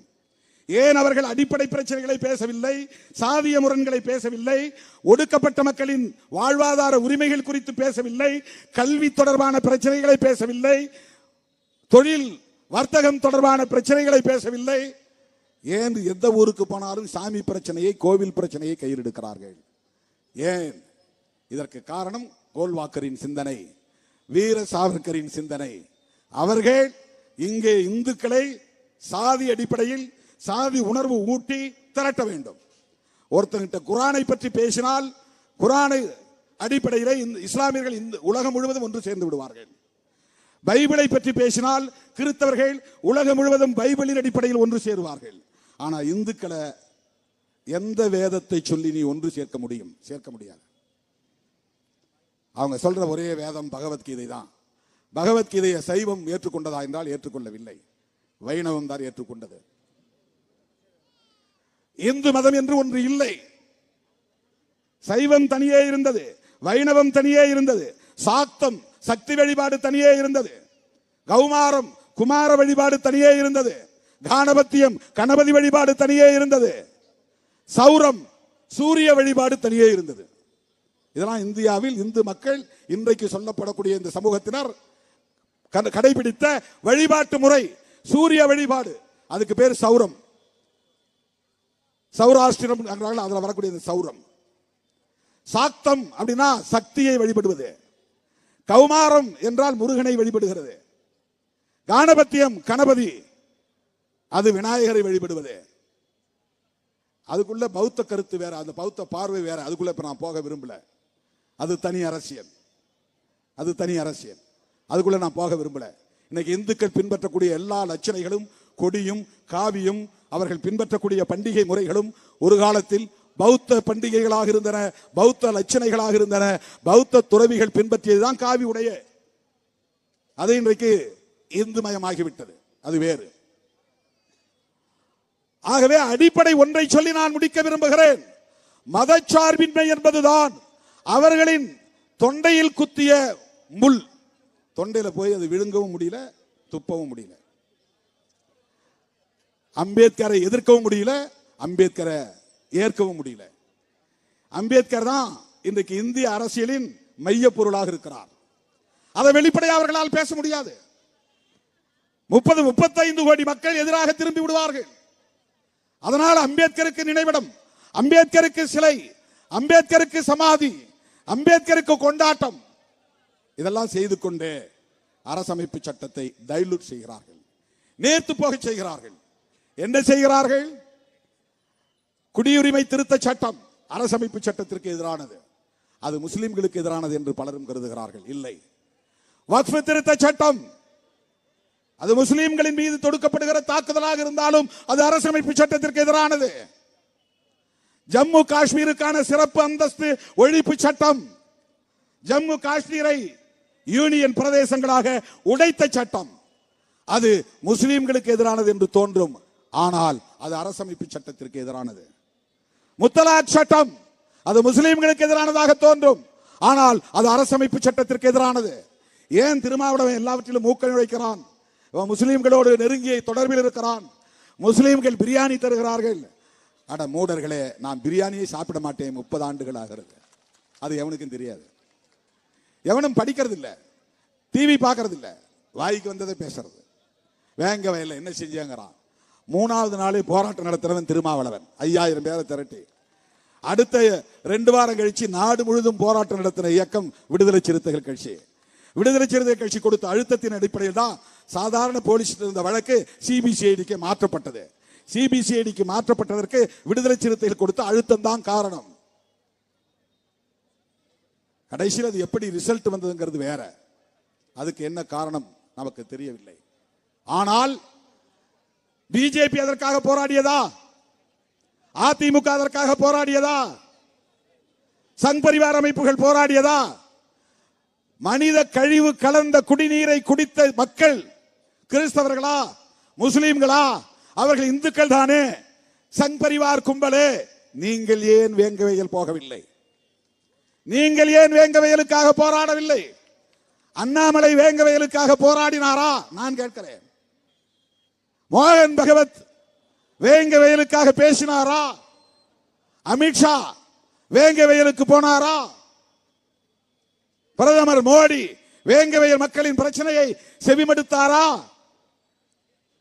அவர்களும் இந்துக்கள் தானே. திருமாவளவன் போராடியதால் தான் காவல்துறை அதிலே கவனம் செலுத்தியது. திருமாவளவன் போராடியதால் தான் சாதாரண போலீஸ் விசாரணை சிபிசிஐடி விசாரணையாக மாறியது. தொடர்ந்து வேங்கவயல் பிரச்சனையிலே கவனம் செலுத்திய இயக்கம். இவனுக்கு என்ன புத்தியில சொல்றாங்கன்னா, சாதி புத்தியில சொல்றான். பாதிக்கப்பட்டவர்கள் தலித்துகள், திருமாவளவன் தலித்து, நீ அந்த தலித் மக்களுக்காக போராடினாயா அப்படின்னு கேள்வி எழுப்புறான். அப்படின்னா அதுக்கு என்ன பொருள்? எஸ்சி மக்கள் பிரச்சனையில நாங்க பேச மாட்டோம், அதை நீ தான் பேச வேண்டும். இதுதான்டா சாதி புத்தி என்று பொருள். இதுதான் சாதி புத்தி, கீழ்த்தரமான அற்ப புத்தி. நீயும் அல்லவா போராடி இருக்க வேண்டும். அவர்களும் இந்த மண்ணின் மைந்தர்கள் தானே. உனக்கும் பொறுப்பு இருக்கிறது தானே. உன் கட்சிக்கும் அவர்கள் வாக்களிக்கத்தானே செய்கிறார்கள். திமுகவை எதிர்ப்பதற்கு இதைவிட வேறு என்ன உங்களுக்கு அரிய வாய்ப்பு? இது தலித்துகளுக்கு எதிரான கட்சி என்று நீங்கள் உரத்து பேச வேண்டியது தானே. ஏன் அதிமுக பேசவில்லை? ஏன் எடப்பாடி பழனிசாமி அங்கே போகவில்லை? ஏன் பாஜக தலைவர்கள் போகவில்லை? ஏன் இந்த அனுமன் சேனா, இந்து சேனா, இந்து மக்கள் கட்சி, இந்து முன்னணி அங்கே போகவில்லை? இதை விட வேற என்ன உங்களுக்கு வாய்ப்பு வேண்டும்?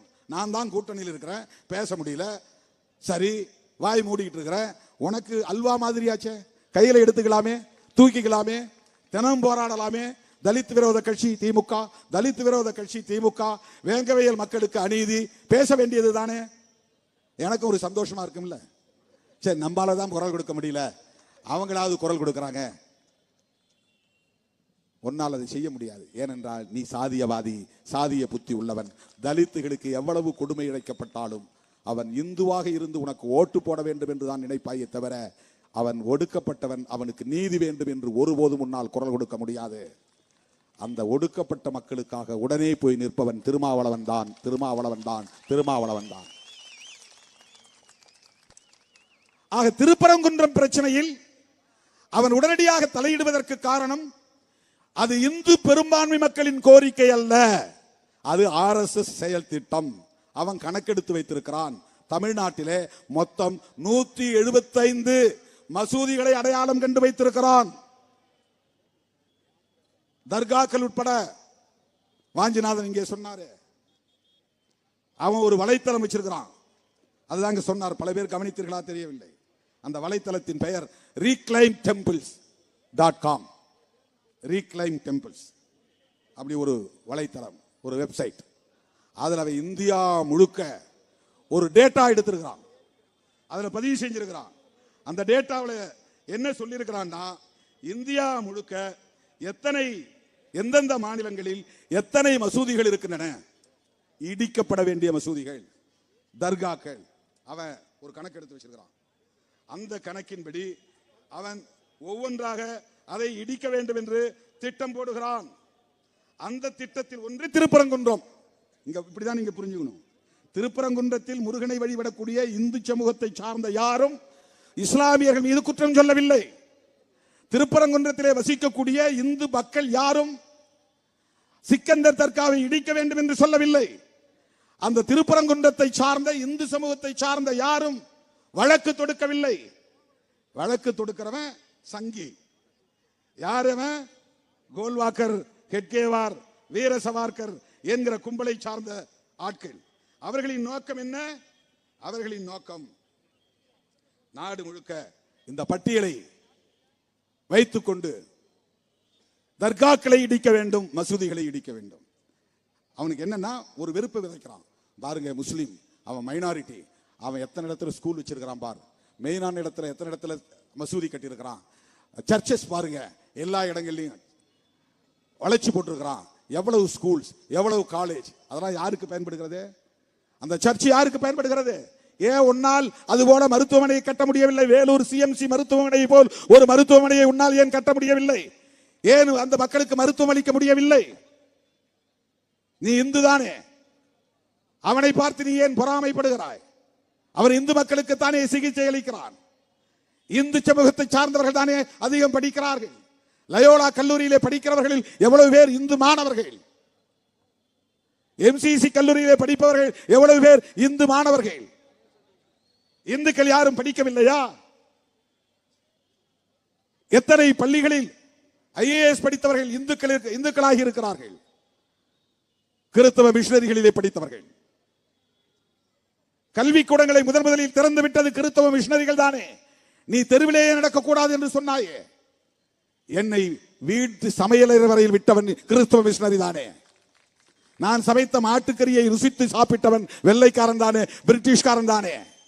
நீ தொட்டாலே தீட்டு, கண்டாலே தீட்டு, நெருங்கினாலே தீட்டு என்று என்னை எத்தனை தலைமுறை காலம் ஒடுக்கி வைத்திருந்தாய், அடக்கி வைத்திருந்தாய். இது வெறும் எஸ்சிக்கு மட்டுமல்ல, இன்றைக்கு ஓபிசியாக இருக்கிற சூத்திரர்களுக்கும் தான். இங்க ஓபிசியா இருக்கிறவன் எவனும் சென்ன சூத்திரன் சொல்றது இல்ல, எல்லாம் ஆண்ட பரம்பரை சத்திரியன்றான்.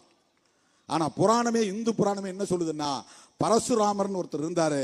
அவர் தன்னுடைய தாய்க்கு நேர்ந்த கொடுமையை நினைத்து, தந்தைக்கு நேர்ந்த கொடுமையை நினைத்து பழி வாங்கும் நோக்கில் 21 தலைமுறை சத்திரிய வம்சத்தை அழித்து விட்டார் அப்படின்னு இந்து புராணம் சொல்லுது. அப்படின்னா இந்தியாவில் இந்துக்களே இல்லை அப்படின்னு பிராமணர்கள் சொல்றாங்க. இவங்க எல்லாம் தங்களை சத்திரியர்கள் சொல்லிக்கிறாங்க, ஆண்ட பரம்பரைன்னு சொல்லிக்கிறாங்க. ஆனால் அவன் வர்ணாசிரம தர்மப்படி, பரசுராமருடைய தர்மப்படி, பரசுராமர் அவருடைய ஆயுதத்தை எடுத்து சத்திரிய குலத்தை சார்ந்த அத்தனை பேரையுமே 21 தலைமுறை அழித்து விட்டாராம். ஒரு தலைமுறை விட்டாலும் தப்பி பிழைச்சிருவான், அந்த குலமே இருக்கக்கூடாது இந்த சமூகத்தில் அப்படின்னு சத்திரிய குலத்தை அழிச்சிட்டான். இப்ப 2 குலம் தான் அவனுடைய கணக்குல. நம்ம கணக்குல 4 குலம் சொல்றோம், 4 வர்ணம், பிராமணன், சத்திரியன், வைசியன், சூத்திரன். ஆனா பிராமணர்களை பொறுத்தவரையிலும் இந்தியாவில் இந்து சமூகத்தில் 2 வர்ணம் தான், ஒன்று பிராமணன், மற்றவன் எல்லாம் சூத்திரன். வைசியன்கிறது கூட இடையில இவனுலா சொல்லிக்கிட்டது. அப்படி ஒரு வர்ணம் அவன் ஏற்றுக்கொள்வதில்லை. சாதியால் வர்ணத்தால் உயர்ந்தவன் நான் மட்டும்தான், அத்தனை பேர் எனக்கு கீழானவன் தான். இது அண்ணாமலை காதுல விழாது.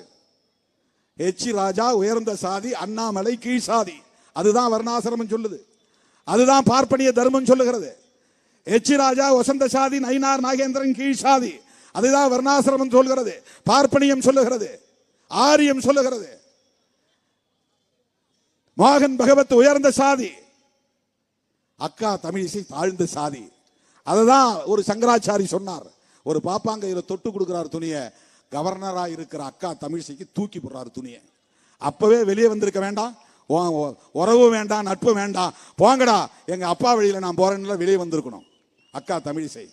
இந்த மானம் கேட்ட வாழ்க்கை எனக்கு வேண்டாம், என் கையில நீ தூக்கி போட்ட துணிய, இது எனக்கு அவமானம், நான் ஒரு ஆளுநர், நான் கவர்னர், என் கையில நீ தூக்கி போடுறிய துணிய, சீச்சி உங்களோட இனி இருக்க மாட்டேன் அப்படின்னு வெளியே வந்திருக்கணும்.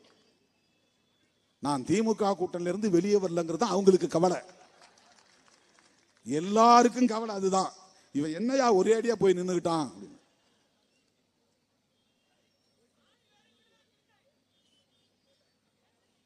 திமுகவையும் சேர்த்து சனாதனிகளை எதிர்க்க வேண்டும் என்பதில் உடும்பிப்படியாக இருக்கிறோம். அதுதான் எங்க நிலைப்பாடு. எங்களுக்கு இடம் தான் அதிகமா வேணும் அப்படிங்கிற எண்ணம் இருந்தா, நான் ஒரு பக்கம் பிஜேபி கிட்டும் பேசணும், அதிமுகவிட்டும் பேசணும், விஜய் கிட்டும் பேசணும், திமுகவிலும் இருக்கணும். திமுகவுக்கு நான் சூறா காட்டணும், விஜய் கிட்டையும் நாங்க பேச முடியும், அதிமுக அண்ணன் எடப்பாடி பழனிசாமி கிட்ட நாங்க பேசுவோம், ஏன் பிஜேபியோட கூட எங்களால் பேச முடியும் அப்படின்னு எல்லா கதவையும் நான் திறந்து வைக்கணும். எனக்கு அது ஒரு பொருட்டே இல்லை. எல்லா கதையும் நான் சாத்திட்டேன். பிஜேபியா வேண்டாம், பாமகவா வேண்டாம், அதிமுகவா பிஜேபியோட இருக்கு வேண்டாம், விஜயா அவங்களால் உருவாக்கப்பட்டு களத்துக்கு வந்திருக்கிற தம்பி வேண்டாம். எல்லா கதையும் மூடிட்டு நான் இங்க நிக்கிறேன்னா நான் என்ன முட்டாளா? விவரம் தெரியாதா? நீங்க சொல்ற மாதிரி ஏன் 4 சீட்டுக்கு 6 சீட்டுக்கு நான் இங்க நிக்கணும்? ஏன் நிற்கணும் என்றால் நான் அம்பேத்கரின் மாணவன், பெரியாரின் பிள்ளை, சனாதனத்தை எதிர்க்க வேண்டும் என்பதற்காக நிற்கிறேன். சமூக நீதியை பாதுகாக்க வேண்டும் என்பதற்காக நிற்கிறேன். அரசியல்வாதிகள் யாரும் எல்லா கதவுகளையும் அடைத்துக் கொள்ள மாட்டார்கள். திருமாவளவன் அடைத்து விட்டு அரசியல் செய்கிறான். பாமகவோடு உறவு இல்லை. அந்த முடிவில் உறுதியா இருக்கிறோம். இப்ப சில பேர் வேற கிளப்புறான். அது 2ஆ உடைஞ்சிருச்சு. அது உடைஞ்சதுல ஒண்ணு இங்க வந்தா நீங்க ஏத்துக்குவீங்களா? நோ, எங்களுக்கு அது தேவையில்லை. எங்களால் அது இருக்க முடியாது. அது வெளிப்படையா நான் பேசுறேன். சாதியவாத அமைப்புகளோடும் மதவாத அமைப்புகளோடும் சனாதன சக்திகளோடும் வெறும் தேர்தலுக்காக சில இடங்களுக்காக நாங்கள் சமரசம் செய்து கொள்ள மாட்டோம். இது வெளிப்படையான அறிவிப்பு. எவ்வளவு இடங்கிறத நாங்க நெகோசியேஷன்ல பாத்துக்குவோம். அது வேற. எத்தனை இடங்கள் வேண்டும், எத்தனை இடங்களை இறுதி செய்ய வேண்டும் என்பதை பேச்சுவார்த்தையின் போது நாங்கள் முடிவு செய்வோம். அது போதுமா போதாதா என்பதை எங்கள் கட்சியின் தலைமை குழு முடிவெடுக்கும். முன்னணி தலைவர்கள் கூடி முடிவெடுப்போம். அது வேறு. தேர்தல் வரும் போகும். இந்த மண்ணையும் மக்களையும் காப்பாற்ற வேண்டும். நான் பிஜேபி ஆதரித்தால் என்னால் சமூக நீதியை பேச முடியாது. பிஜேபி ஆதரித்தால் என்னால் மதச்சார்பின்மையை பேச முடியாது. நான் பிஜேபி ஆதரித்தால் நான் சமத்துவத்தை பேச முடியாது. நான் பிஜேபி ஆதரித்தால் சிறுபான்மை மக்களின் நலன்கள் குறித்து பேச முடியாது. நான் பிஜேபி ஆதரித்தால் கிறிஸ்தவர்களோடும் இஸ்லாமியர்களோடும் நல்லிணக்கமாக நான் கைகோர்க்க முடியாது. நான் பிஜேபி ஆதரித்தால் சில இடங்கள் கிடைக்கலாம், தனிப்பட்ட முறையில் எனக்கு பதவி கிடைக்கலாம். ராம்விலாஸ் பாஸ்வான் மாதிரியும் அண்ணன் ராம்தாஸ் அத்வாலே மாதிரியும் ஏன் நம்ம ஊர் எல் முருகன் மாதிரியும் நான் தனிப்பட்ட முறையிலே பயன்பெற முடியும். ஆனால் என் சொந்த பந்தங்களோடு என்னால் உறவாட முடியாது. சிறுபான்மை மக்களோடு என்னால் அரசியல் செய்ய முடியாது. புரட்சியாளர் அம்பேத்கர் வகுத்தளித்த அரசியலை நான் உரத்து பேச முடியாது. பதவி உண்டோ இல்லையோ என் இறுதி மூச்சு வரையில் புரட்சியாளர் அம்பேத்கரின் கொள்கைகளுக்காகவே வாழ்ந்து மடிந்தான் திருமாவளவன். பெரியாரின் பிள்ளையாக வாழ்ந்து மடிந்தான் திருமாவளவன் என்பதுதான் என் வாழ்க்கையின் செய்தியாக இருக்க வேண்டும். அதிலே ஒருபோதும் தடம் மாற மாட்டான், வழுவ மாட்டான், நழுவ மாட்டான் திருமாவளவன். திருப்பரங்குன்றம் பிரச்சனையை அவர்கள் கையில் எடுத்திருப்பதற்கு காரணம் திருப்பரங்குன்றத்திலே வாழக்கூடிய இந்துக்களின் கோரிக்கை அல்ல. அது RSS அஜெண்டா. இந்தியா முழுவதும் இருக்கிற தர்காக்களையும் மசூதிகளையும் அடையாளம் கண்டு பட்டியல் போட்டிருக்கிறார்கள். தேடி பார்த்தேன், கிடைக்கல. தமிழ்நாடு முழுக்க 175 இடங்களை அவர்கள் அடையாளம் கண்டிருக்கிறார்கள். ஒவ்வொன்றாக இப்போ திருப்பரங்குன்றம், நாளைக்கு அவர்கள் எந்த ஊருக்கு போவார்கள் என்று தெரியாது. இப்போது திருப்பரங்குன்றம், நாளைக்கு அவர்கள் எந்த ஊர் தர்காவை குறிவைப்பார்கள் என்று தெரியாது. எந்த நேரத்திலும் அவர்கள் எதையும் செய்வார்கள். இதுதான் இங்கே இருக்கிற பிரச்சனை. தோழர்களே, ஆந்திராவில் 142 இடம், அசாமிலே 2 இடம், பீகாரிலே 77, டெல்லியிலே 72, டையூடாமனிலே 1, குஜராத்திலே 170, ஹரியானாவிலே 77, இமாச்சல் பிரதேசில் 1, கர்நாடகாவில் 192, காஷ்மீரில் 52, கேரளாவில் 2, லட்சதீபில் 2, மத்திய பிரதேசத்தில் 151, மகாராஷ்டிராவில் 143, ஒடிசாவில் 12, பஞ்சாபில் 14, ராஜஸ்தானில் 170, தமிழ்நாட்டில் 175 இடங்கள் மசூதிகளை அடையாளம் கண்டிருக்கிறாங்க. அதுல ஒண்ணுதான் திருப்பரங்குன்றம். இது முன்கூட்டியே முடிவு செய்யப்பட்ட ஒன்று. Pre planned, pre conceived. ஏற்கனவே கோல்வாக்கர் காலத்திலேயே இது முடிவெடுக்கப்பட்டு விட்டது. எங்கெல்லாம் மசூதிகள் தர்காக்கள் இருக்கின்றனவோ அதெல்லாம் கணக்கெடு. எங்கெல்லாம் சர்ச்சஸ் இருக்கின்றனவோ அதெல்லாம் கணக்கெடு. அவர்கள் சொத்து எவ்வளவு கணக்கெடு. இதையெல்லாம் இந்துக்கள்கிட்ட போய் சொல்லு. அவர்களுக்கு எதிரான வெறுப்பை பரப்பு. அப்பதான் இந்துக்களை ஒன்று சேர்க்க முடியும். சாதி பெருமையை பாராட்டி பேசு. நீ ஆண்ட சாதி என்று சொல். நீயும் பல்லடும் பறையனும் ஒன்று கிடையாது. நீ வேற, அவன் வேற. ஒன்னா நிக்காத, ஒரே மேடையில் நிக்காத. நீ தேவேந்திர குல வேளாளர், நீ வீர சாம்பவர், நீ சுடலைக்கு பிறந்தவன், சாம்ப சிவனுக்கு பிறந்தவன். சொல்லு. சிவபெருமான் சுடலையாண்டியான். அந்த சுடலையாண்டிக்கு பிறந்த ஆதி சிவனுக்கு பிறந்த சாம்ப சிவனின் பிள்ளைகளா, அதனால இவங்களுக்கு சாம்பவர்களாம். ஆதி சிவனின் பிள்ளைகள் இப்படி சேரியில குடிசையில வாழ்றது சிவபெருமானுக்கு மனசாட்சி வேண்டாமா? அடே சிவபெருமானே, நீ ஊரெல்லாம் கோயில் கொண்டிருக்கிறாய், உன் வீட்டு பிள்ளைகள் ஊரெல்லாம் கோயில் இருக்கிறது, சிவபெருமானுக்கு கண் இல்லையா? ஆதி சிவனுக்கு கண் இல்லையா? ஆணவ கொலைகளால் பாதிக்கப்படுகிற இந்த சமூகத்தை பாதுகாக்க உனக்கு மனசாட்சி இல்லையா? ஆயிரம் ஆயிரம் ஆண்டுகளாக இந்த மக்கள் இப்படி அடிமை சகதியிலே உழலுகிறார்களே, சாதியின் பெயரால் கொடுமைக்குள்ளாகிறார்களே, நிலமற்று திரிகிறார்களே, அதிகாரம் இல்லாமல் திரிகிறார்களே, கல்வி இல்லாமல் திரிகிறார்களே, பிச்சைக்கார வாழ்க்கையை இந்தியா முழுவதும் வாழ்ந்து கொண்டிருக்கிறார்களே. சிவனே, சிவபெருமானே, உனக்கு கண் இல்லையா? இவர்கள் மீது இரக்கம் காட்ட மாட்டாயா? யாரும் கேட்கலையே. இவன் சிவனின் பிள்ளையான், அப்படி பேச வைக்கிறான். நீ பறையன்னு தான் இழிவா நினைக்காத, நீ பரமசிவன் பிள்ளை. அந்த பரமன் அப்படிங்கிற சொல்லிலிருந்து அந்த பறையன் வந்தது. அவன் சுடலையாண்டி சாம்ப சிவன், அதிலிருந்து தான் இந்த சொல் வந்தது. இப்படி சாதி பெருமையை தூண்டுறான். உனக்கும் பறையனுக்கும் சம்பந்தம் கிடையாது. அவன் வேற சாதி, நீ வேற சாதி, ரெண்டு பேரும் ஒன்னா நிக்காதீங்க. 2000 2010 வரல எல்லாம் ஒன்னா நின்னோம். அண்ணன் கிருஷ்ணசாமி, திருமாவளவன், இன்னும் பல தோழர்கள்லாம் ஒரே மேடையில் கைகோர்த்து நின்னோம். உடைச்சிட்டாங்க, நிரந்தரமா உடைச்சிட்டாங்க. மேடையிலே ஏற முடியாது. யார் செய்த சதி இது? சாதி பெருமையூட்டி ஒடுக்கப்பட்ட மக்களின் ஒற்றுமையை சிதைத்து விட்டார்கள். நாடு முழுவதும் சிதைத்து விட்டார்கள், சிதறடிக்க விட்டு விட்டார்கள்.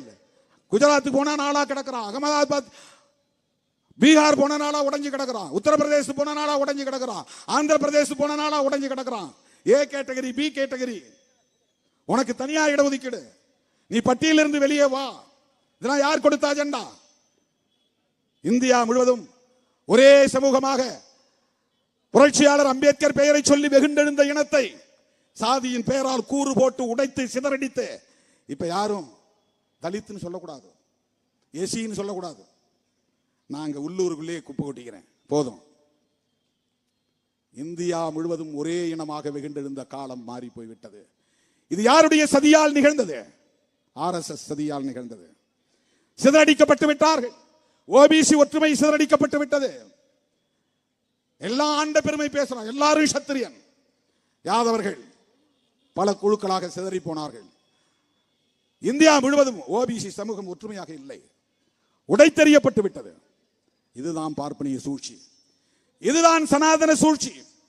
சாதி பெருமையை ஊட்டி இந்து பெரும்பான்மை உணர்வை வளர்த்து இந்து பெரும்பான்மைவாதத்தை நிலைநாட்டி இந்துக்களின் ஆட்சியை தக்க வைத்து காங்கிரஸ் இல்லாத பாரதம், கம்யூனிஸ்டுகள் இல்லாத பாரதம், திராவிட இயக்கங்கள் இல்லாத பாரதம், அம்பேத்கர் இயக்கங்கள் இல்லாத பாரதம், மொழிவழி தேசியம் இல்லாத பாரதம். நீ தமிழ் தேசியம் பேசிக்கிட்டே இரு, அப்புறமா பாரதியார் வழியா உள்ள வந்துரு. பிராமண கடப்பாறை உங்க கையில கொடுக்கிறோம், தமிழ் தேசியம் இல்லாம போயிடும்.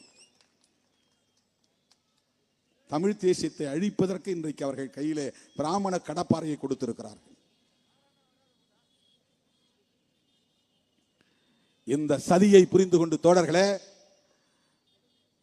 நாம் திருப்பரங்குன்றத்தில் சமூக நல்லிணக்கத்தை நிலைநாட்டுவதற்காக, மத நல்லிணக்கத்தை நிலைநாட்டுவதற்காக அனைத்து தரப்பு ஜனநாயக சக்திகளோடும் கைகோர்க்க வேண்டும். அதுதான் நம்முடைய நிலைப்பாடு. நீதிபதிகளை தேர்ந்தெடுக்கக்கூடிய முறை உண்டு, அதுக்கு பேர் கொலீஜியம் வச்சிருக்காங்க. இது ஒரு ஆங்கில வார்த்தை. கொலீஜியம் தான். இப்போ ஐஏஎஸ்க்கு ஐஏஎஸ் யூபிஎஸ்சி எக்ஸாம் படிக்கணும், கலெக்டரா வரணும்னா. ஐபிஎஸ்க்கு யூபிஎஸ் எக்ஸாம் எழுதணும், பிரிலிமினரி எழுதணும், அப்புறம் மெயின் எழுதணும், அப்புறம் இன்டர்வியூல பாஸ் பண்ணணும். பிரிலிமினரி பாஸ் பண்ண பிறகு மெயின் எக்ஸாம்ல பாஸ் பண்ணணும். மெயின் எக்ஸாம் பாஸ் பண்ண பிறகு இன்டர்வியூல வடிகட்டி அதுல தேர்ச்சி பெறணும். அதுக்கு பிறகுதான் ஒருத்தர் ஐஏஎஸ் ஐபிஎஸ் ரேங்க் வைஸ் எடுப்பான். அப்புறம் ட்ரைனிங் கொடுப்பான். அதுக்கு பிறகு எங்கேயாவது ஒரு ஊர்ல கலெக்டரா போடுவான். கலெக்டரா போட்டு கொஞ்ச நாள் வேலை செஞ்ச பிறகுதான் அவனுக்கு ப்ரமோஷன், செக்ரட்டரியா மாற முடியும். கத்துக்குட்டிகளா இருக்கிறவங்களுக்கு முதல்ல கலெக்டர் போஸ்ட். ஐஏஎஸ் பாஸ் பண்ண உடனே செக்ரட்டரி ஆக முடியாது. இதற்கு ஒரு முறை இருக்கிறது, ஒரு ப்ரொசீஜர் இருக்கு. ஆனால் நீதிபதியை தேர்ந்தெடுப்பதற்கு எக்ஸாமினேஷன் உயர் நீதிமன்ற நீதிபதியா வரணும்னா, உச்ச நீதிமன்ற நீதிபதியா வரணும்னா இதுக்கு என்ன முறை வச்சிருக்கிறான்னா கொலீஜிய முறைன்னு ஒரு முறை வச்சிருக்கிறான். இந்த கொலீஜிய முறைனா 3 பேர் கொண்ட பேனல், அதுல 3 பேரை நியமிப்பாங்க. உச்ச நீதிமன்றத்தை சார்ந்தவர் நியமிப்பாங்க. உச்ச நீதிமன்றத்தில் ஒரு கொலீஜியம் இருக்கு, அதுக்கு ஒரு சட்டமே இருக்கு.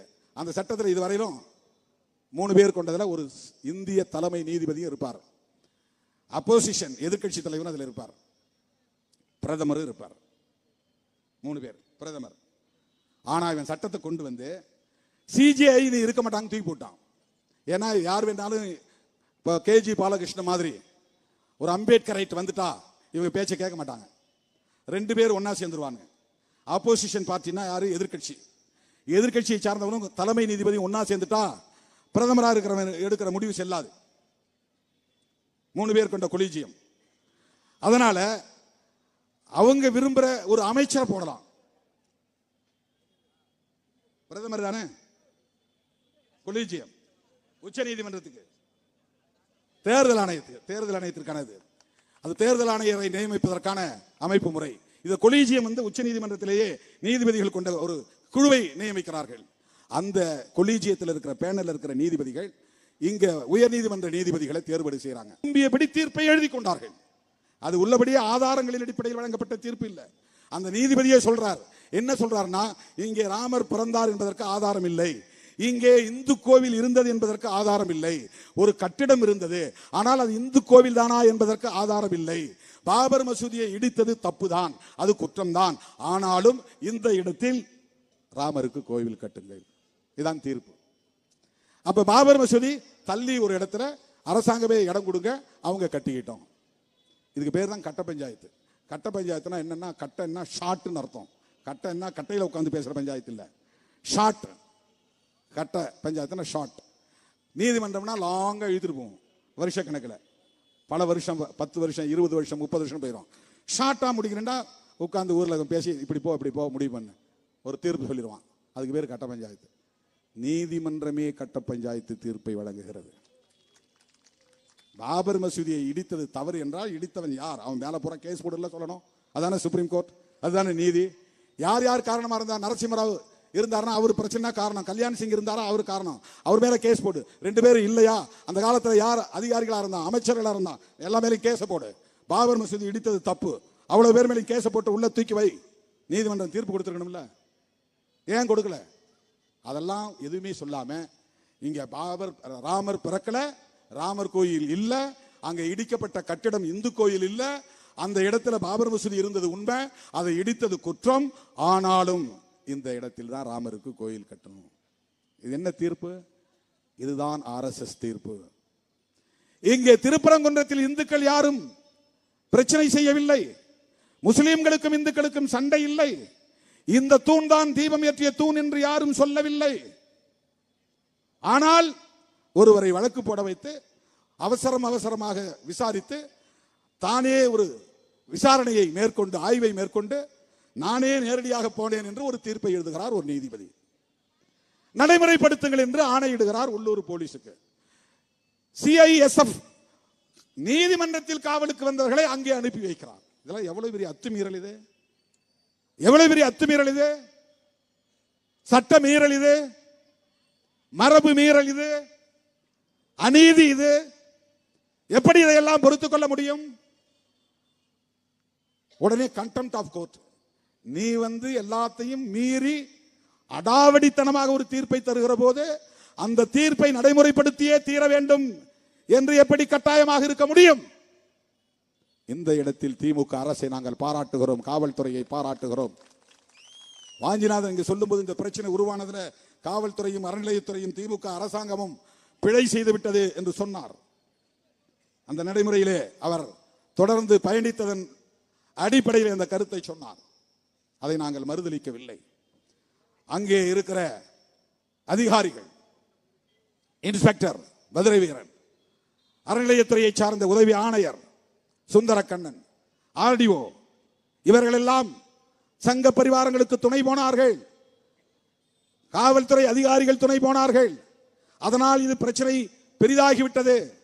சரி, ஆனால் நீதிமன்றம் விதித்த தீர்ப்பை நடைமுறைப்படுத்த முடியாது என்கிற இடத்தில் திராவிட முன்னேற்ற கழகத்தின் தலைமையிலான அரசு எடுத்த முடிவு துணிச்சலான முடிவு. நீ சொன்னா அந்த இடத்துல தீபத்தை ஏற்ற முடியுமா? 400 ஆண்டுகளாக உச்சி பிள்ளையார் கோவில் பக்கத்திலே இருக்கிற தூணில் நாயக்கர் காலத்தில் கல்வெட்டுகளால் எழுதப்பட்ட அந்த தூணில் கார்த்திகை தீபம் ஏற்றப்பட்டு வருவது வழக்கமாக இருந்து வருகிற ஒரு நடைமுறை, ஒரு மரபு. அதன்படி அறநிலையத்துறையை சார்ந்த அதிகாரிகள் அந்த இடத்திலே கார்த்திகை தீபம் ஏற்ற அனுமதித்தார்கள். நீ சொல்லுவது தர்காவுக்கு பக்கத்திலே, தர்கா அது இஸ்லாமியர்களின் சொத்து. பக்கத்திலே இருக்கிற நெல்லித்தோப்பு அது இஸ்லாமியர்களின் சொத்து. அந்த நெல்லித்தோப்பிலே கட்டப்பட்ட மண்டபம் அது இஸ்லாமியர்களுக்கு சொத்து. அங்கே இருக்கிற பள்ளிவாசல் இஸ்லாமியர்களின் சொத்து. அந்த ஒரு தனிப்பட்ட பரப்பளவு இஸ்லாமியர்களுக்கு சொந்தமானது. 1923-24 அந்த காலகட்டத்தில் நடந்த வழக்கில் தீர்ப்பு உயர் நீதிமன்ற வரையில் சென்ற தீர்ப்பு, உள்ளூரிலே சப்கோர்ட் அளித்த தீர்ப்பு. முஸ்லிம்கள் ஏரியா முஸ்லிம்களுக்கு, கோவில் தேவசாதனத்துக்கு உள்ள ஏரியா கோவில் தேவதைகள், நெல்லித்தோப்பு பகுதி, அந்த மண்டபம், இவை அனைத்தும் இஸ்லாமியர்களுக்கானது. காசி விஸ்வநாதர் கோயில், உச்சி பிள்ளையார் கோயில், திருப்பரம் முருகன் கோவில், அது இருக்கிற பரப்பு, குளம் எல்லாம், அங்கே நடந்து செல்வதற்கான பாதை, படிகள், இவையெல்லாம் தேவஸ்தானத்திற்கு, கோவில் நிர்வாகத்திற்கு. மிச்ச பகுதி அரசின் கட்டுப்பாட்டில் உள்ள பகுதி. இது சப்கோர்ட் தந்த தீர்ப்பு. இதை எதிர்த்து இருதரப்பாரும் மறுபடியும் கோவிலுக்கு நீதிமன்றத்திற்கு போகிறார்கள். உயர் நீதிமன்றம் அந்த சப்கோர்ட் தீர்ப்பை ரத்து செய்து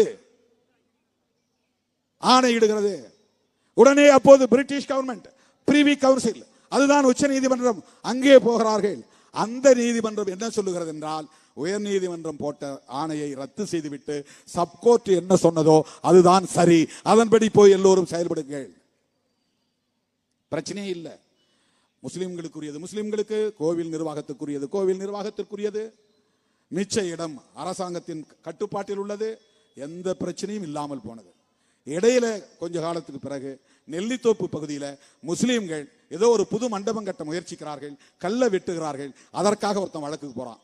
அந்த வழக்கில் இந்த நெல்லித்தோப்பு பகுதியை சர்வே பண்ணணும், சர்வே பண்றான், அளக்கிறான். அளந்து பார்த்த பிறகும் இதுல எந்த குற்றமும் இல்லை. அவங்க பகுதியில் தான் அவங்க கல்லெடுத்தாங்க, அவங்க ஏரியாவில் அவங்க மண்டபம் கட்டுறாங்க, அது ஒன்றும் குற்றம் இல்லைன்னு தீர்ப்பு சொல்லிடுறான். அப்ப முஸ்லிம்களுக்கும் இந்துக்களுக்கும் எந்த பிரச்சனையும் இல்லை. இப்ப ஏன் பிரச்சனை வருகிறது? ஆடு கோழி வெட்டக்கூடாது.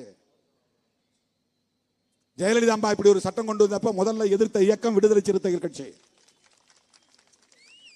நான் ஆடு கோழி திங்கிறவன் இல்லை, ஆனா வெட்டக்கூடாதுன்னு சட்டம் வந்தப்ப எதிர்ப்பு தெரிவித்தவன், முதல் குரல் கொடுத்தவன் திருமாவளவன்.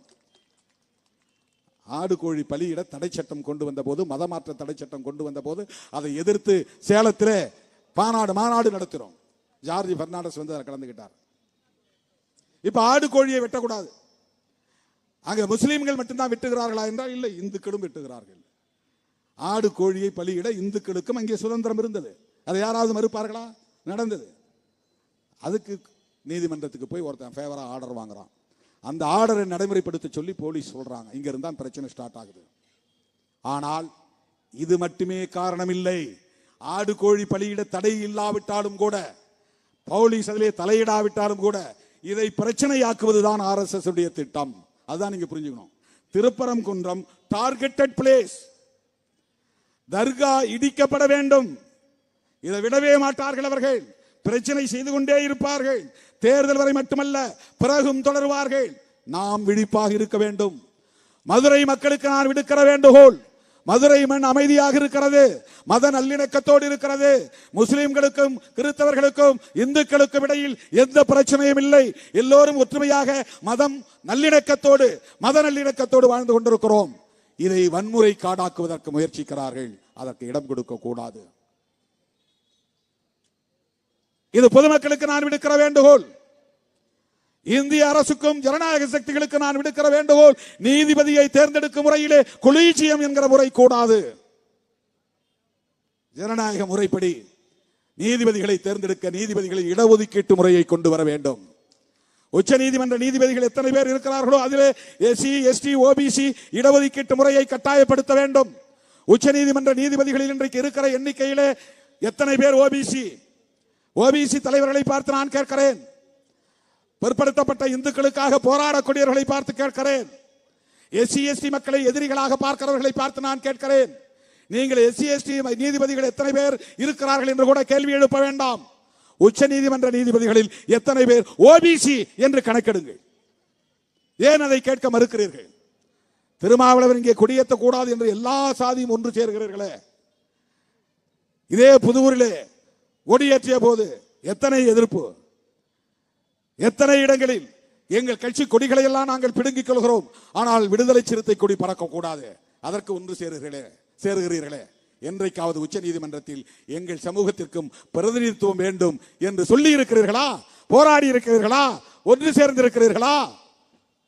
அனைத்து சமுதாய பேரியக்கம் கண்ட ராமதாஸ் அவர்களே, அனைத்து சமுதாயங்களையும் ஒருங்கிணைத்து உச்ச நீதிமன்றத்தில் நீதிபதிகள் நியமனத்தில் இடஒதுக்கீடு வேண்டும் என்று என்றைக்காவது நீங்கள் போராடி இருக்கிறீர்களா? ஏன் கேட்கவில்லை? சங்கிகளை உங்களால் எதிர்க்க முடியவில்லை.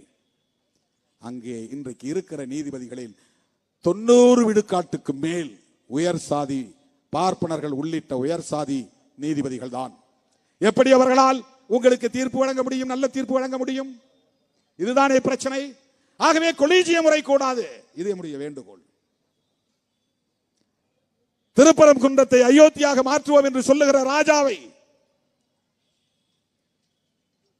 ஏன் இன்னும் தமிழக அரசு வழக்கு பதிவு செய்து கைது செய்யவில்லை என்கிற கேள்வியை நாங்கள் எழுப்புகிறோம். திருமாவளவன் பேசினால் சும்மா இருப்பீர்களா? மேல இருந்து முதலமைச்சர் ஆணையிடுகிறாரோ இல்லையோ, உளவுத்துறை அதிகாரிகள் ஆணையிடுகிறார்களோ இல்லையோ, உள்ளூர் போலீஸ் மேல உடனே போய் கேஸ் போடும். திருமாவளவன் இப்படி பேசினார், 2 சமூகத்துக்கு இடையில பிரிவினையை உண்டு பண்ணும் வகையில் பேசினார், கேஸ் போடுவார். திருப்பரங்குன்றத்தை அயோத்தியாக மாற்றுவோம், தர்காவை மாற்றி வைத்துக்கொள் என்று பேசிய ராஜா மீது ஏன் வழக்கு போடவில்லை? தமிழக அரசை பார்த்து நான் கேட்கிறேன், காவல்துறையை பார்த்து நான் கேட்கிறேன், மாண்புமிகு முதலமைச்சரை பார்த்து நான் கேட்கிறேன்.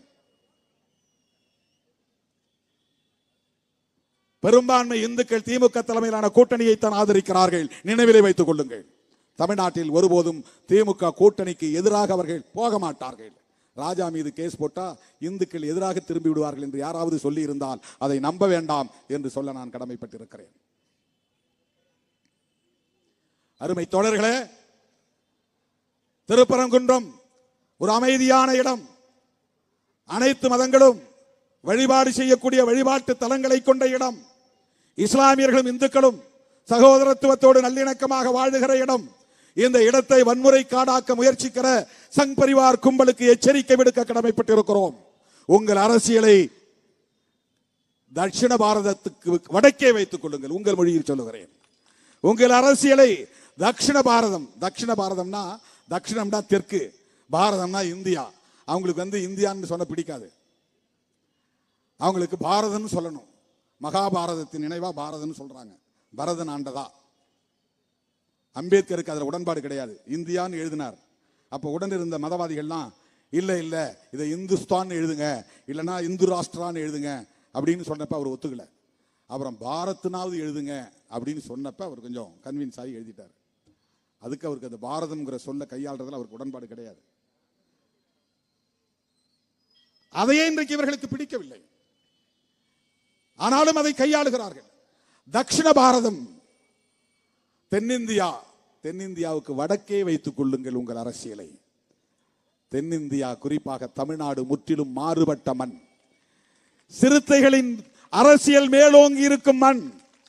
நான் திமுக கூட்டணியில் ஒரு அங்கமாக இருந்து பேசுகிறேன் என்று யாரும் எண்ண வேண்டாம். அம்பேத்கரின் மாணவனாக, பெரியாரின் பிள்ளையாக, மார்க்சின் மாணவனாக இருந்து பேசுகிறேன்.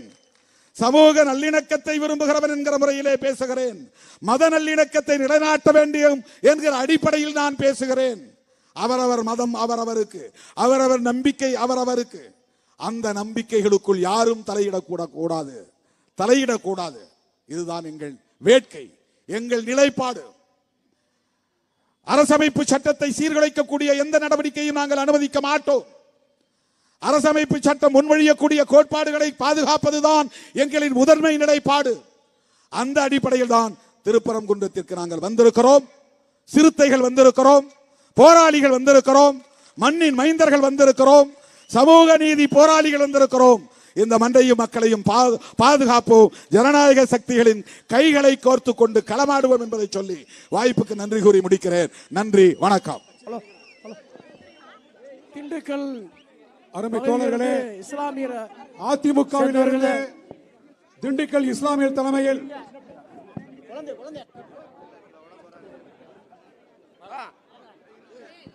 திண்டுக்கல் மாவட்டத்திலிருந்து அண்ணா திராவிட முன்னேற்ற கழக திறந்து விலகி இன்று எழுச்சி தமிழர் தலைமையிலே விடுதலை சிறுத்தைகளால் இணைகிறார்கள். தம்பி கருப்பு சட்டா கொஞ்சம் விலைக்கு போய் அவனை அனுப்ப விலைக்கு.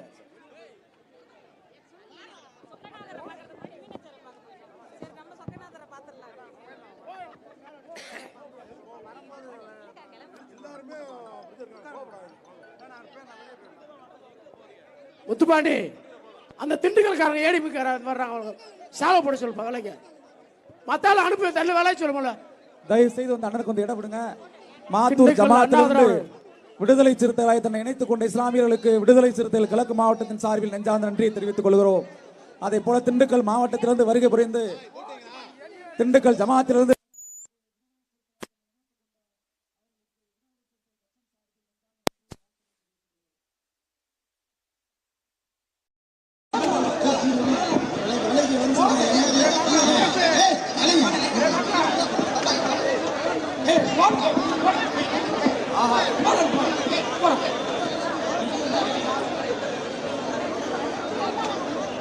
எச்சரிக்கை, அம்பேத்கர் சினந்தெழுந்த அடிச்சு சொன்ன எச்சரிக்கை, நம்ம அண்ணே திருமாவின் ஆவேச எச்சரிக்கை.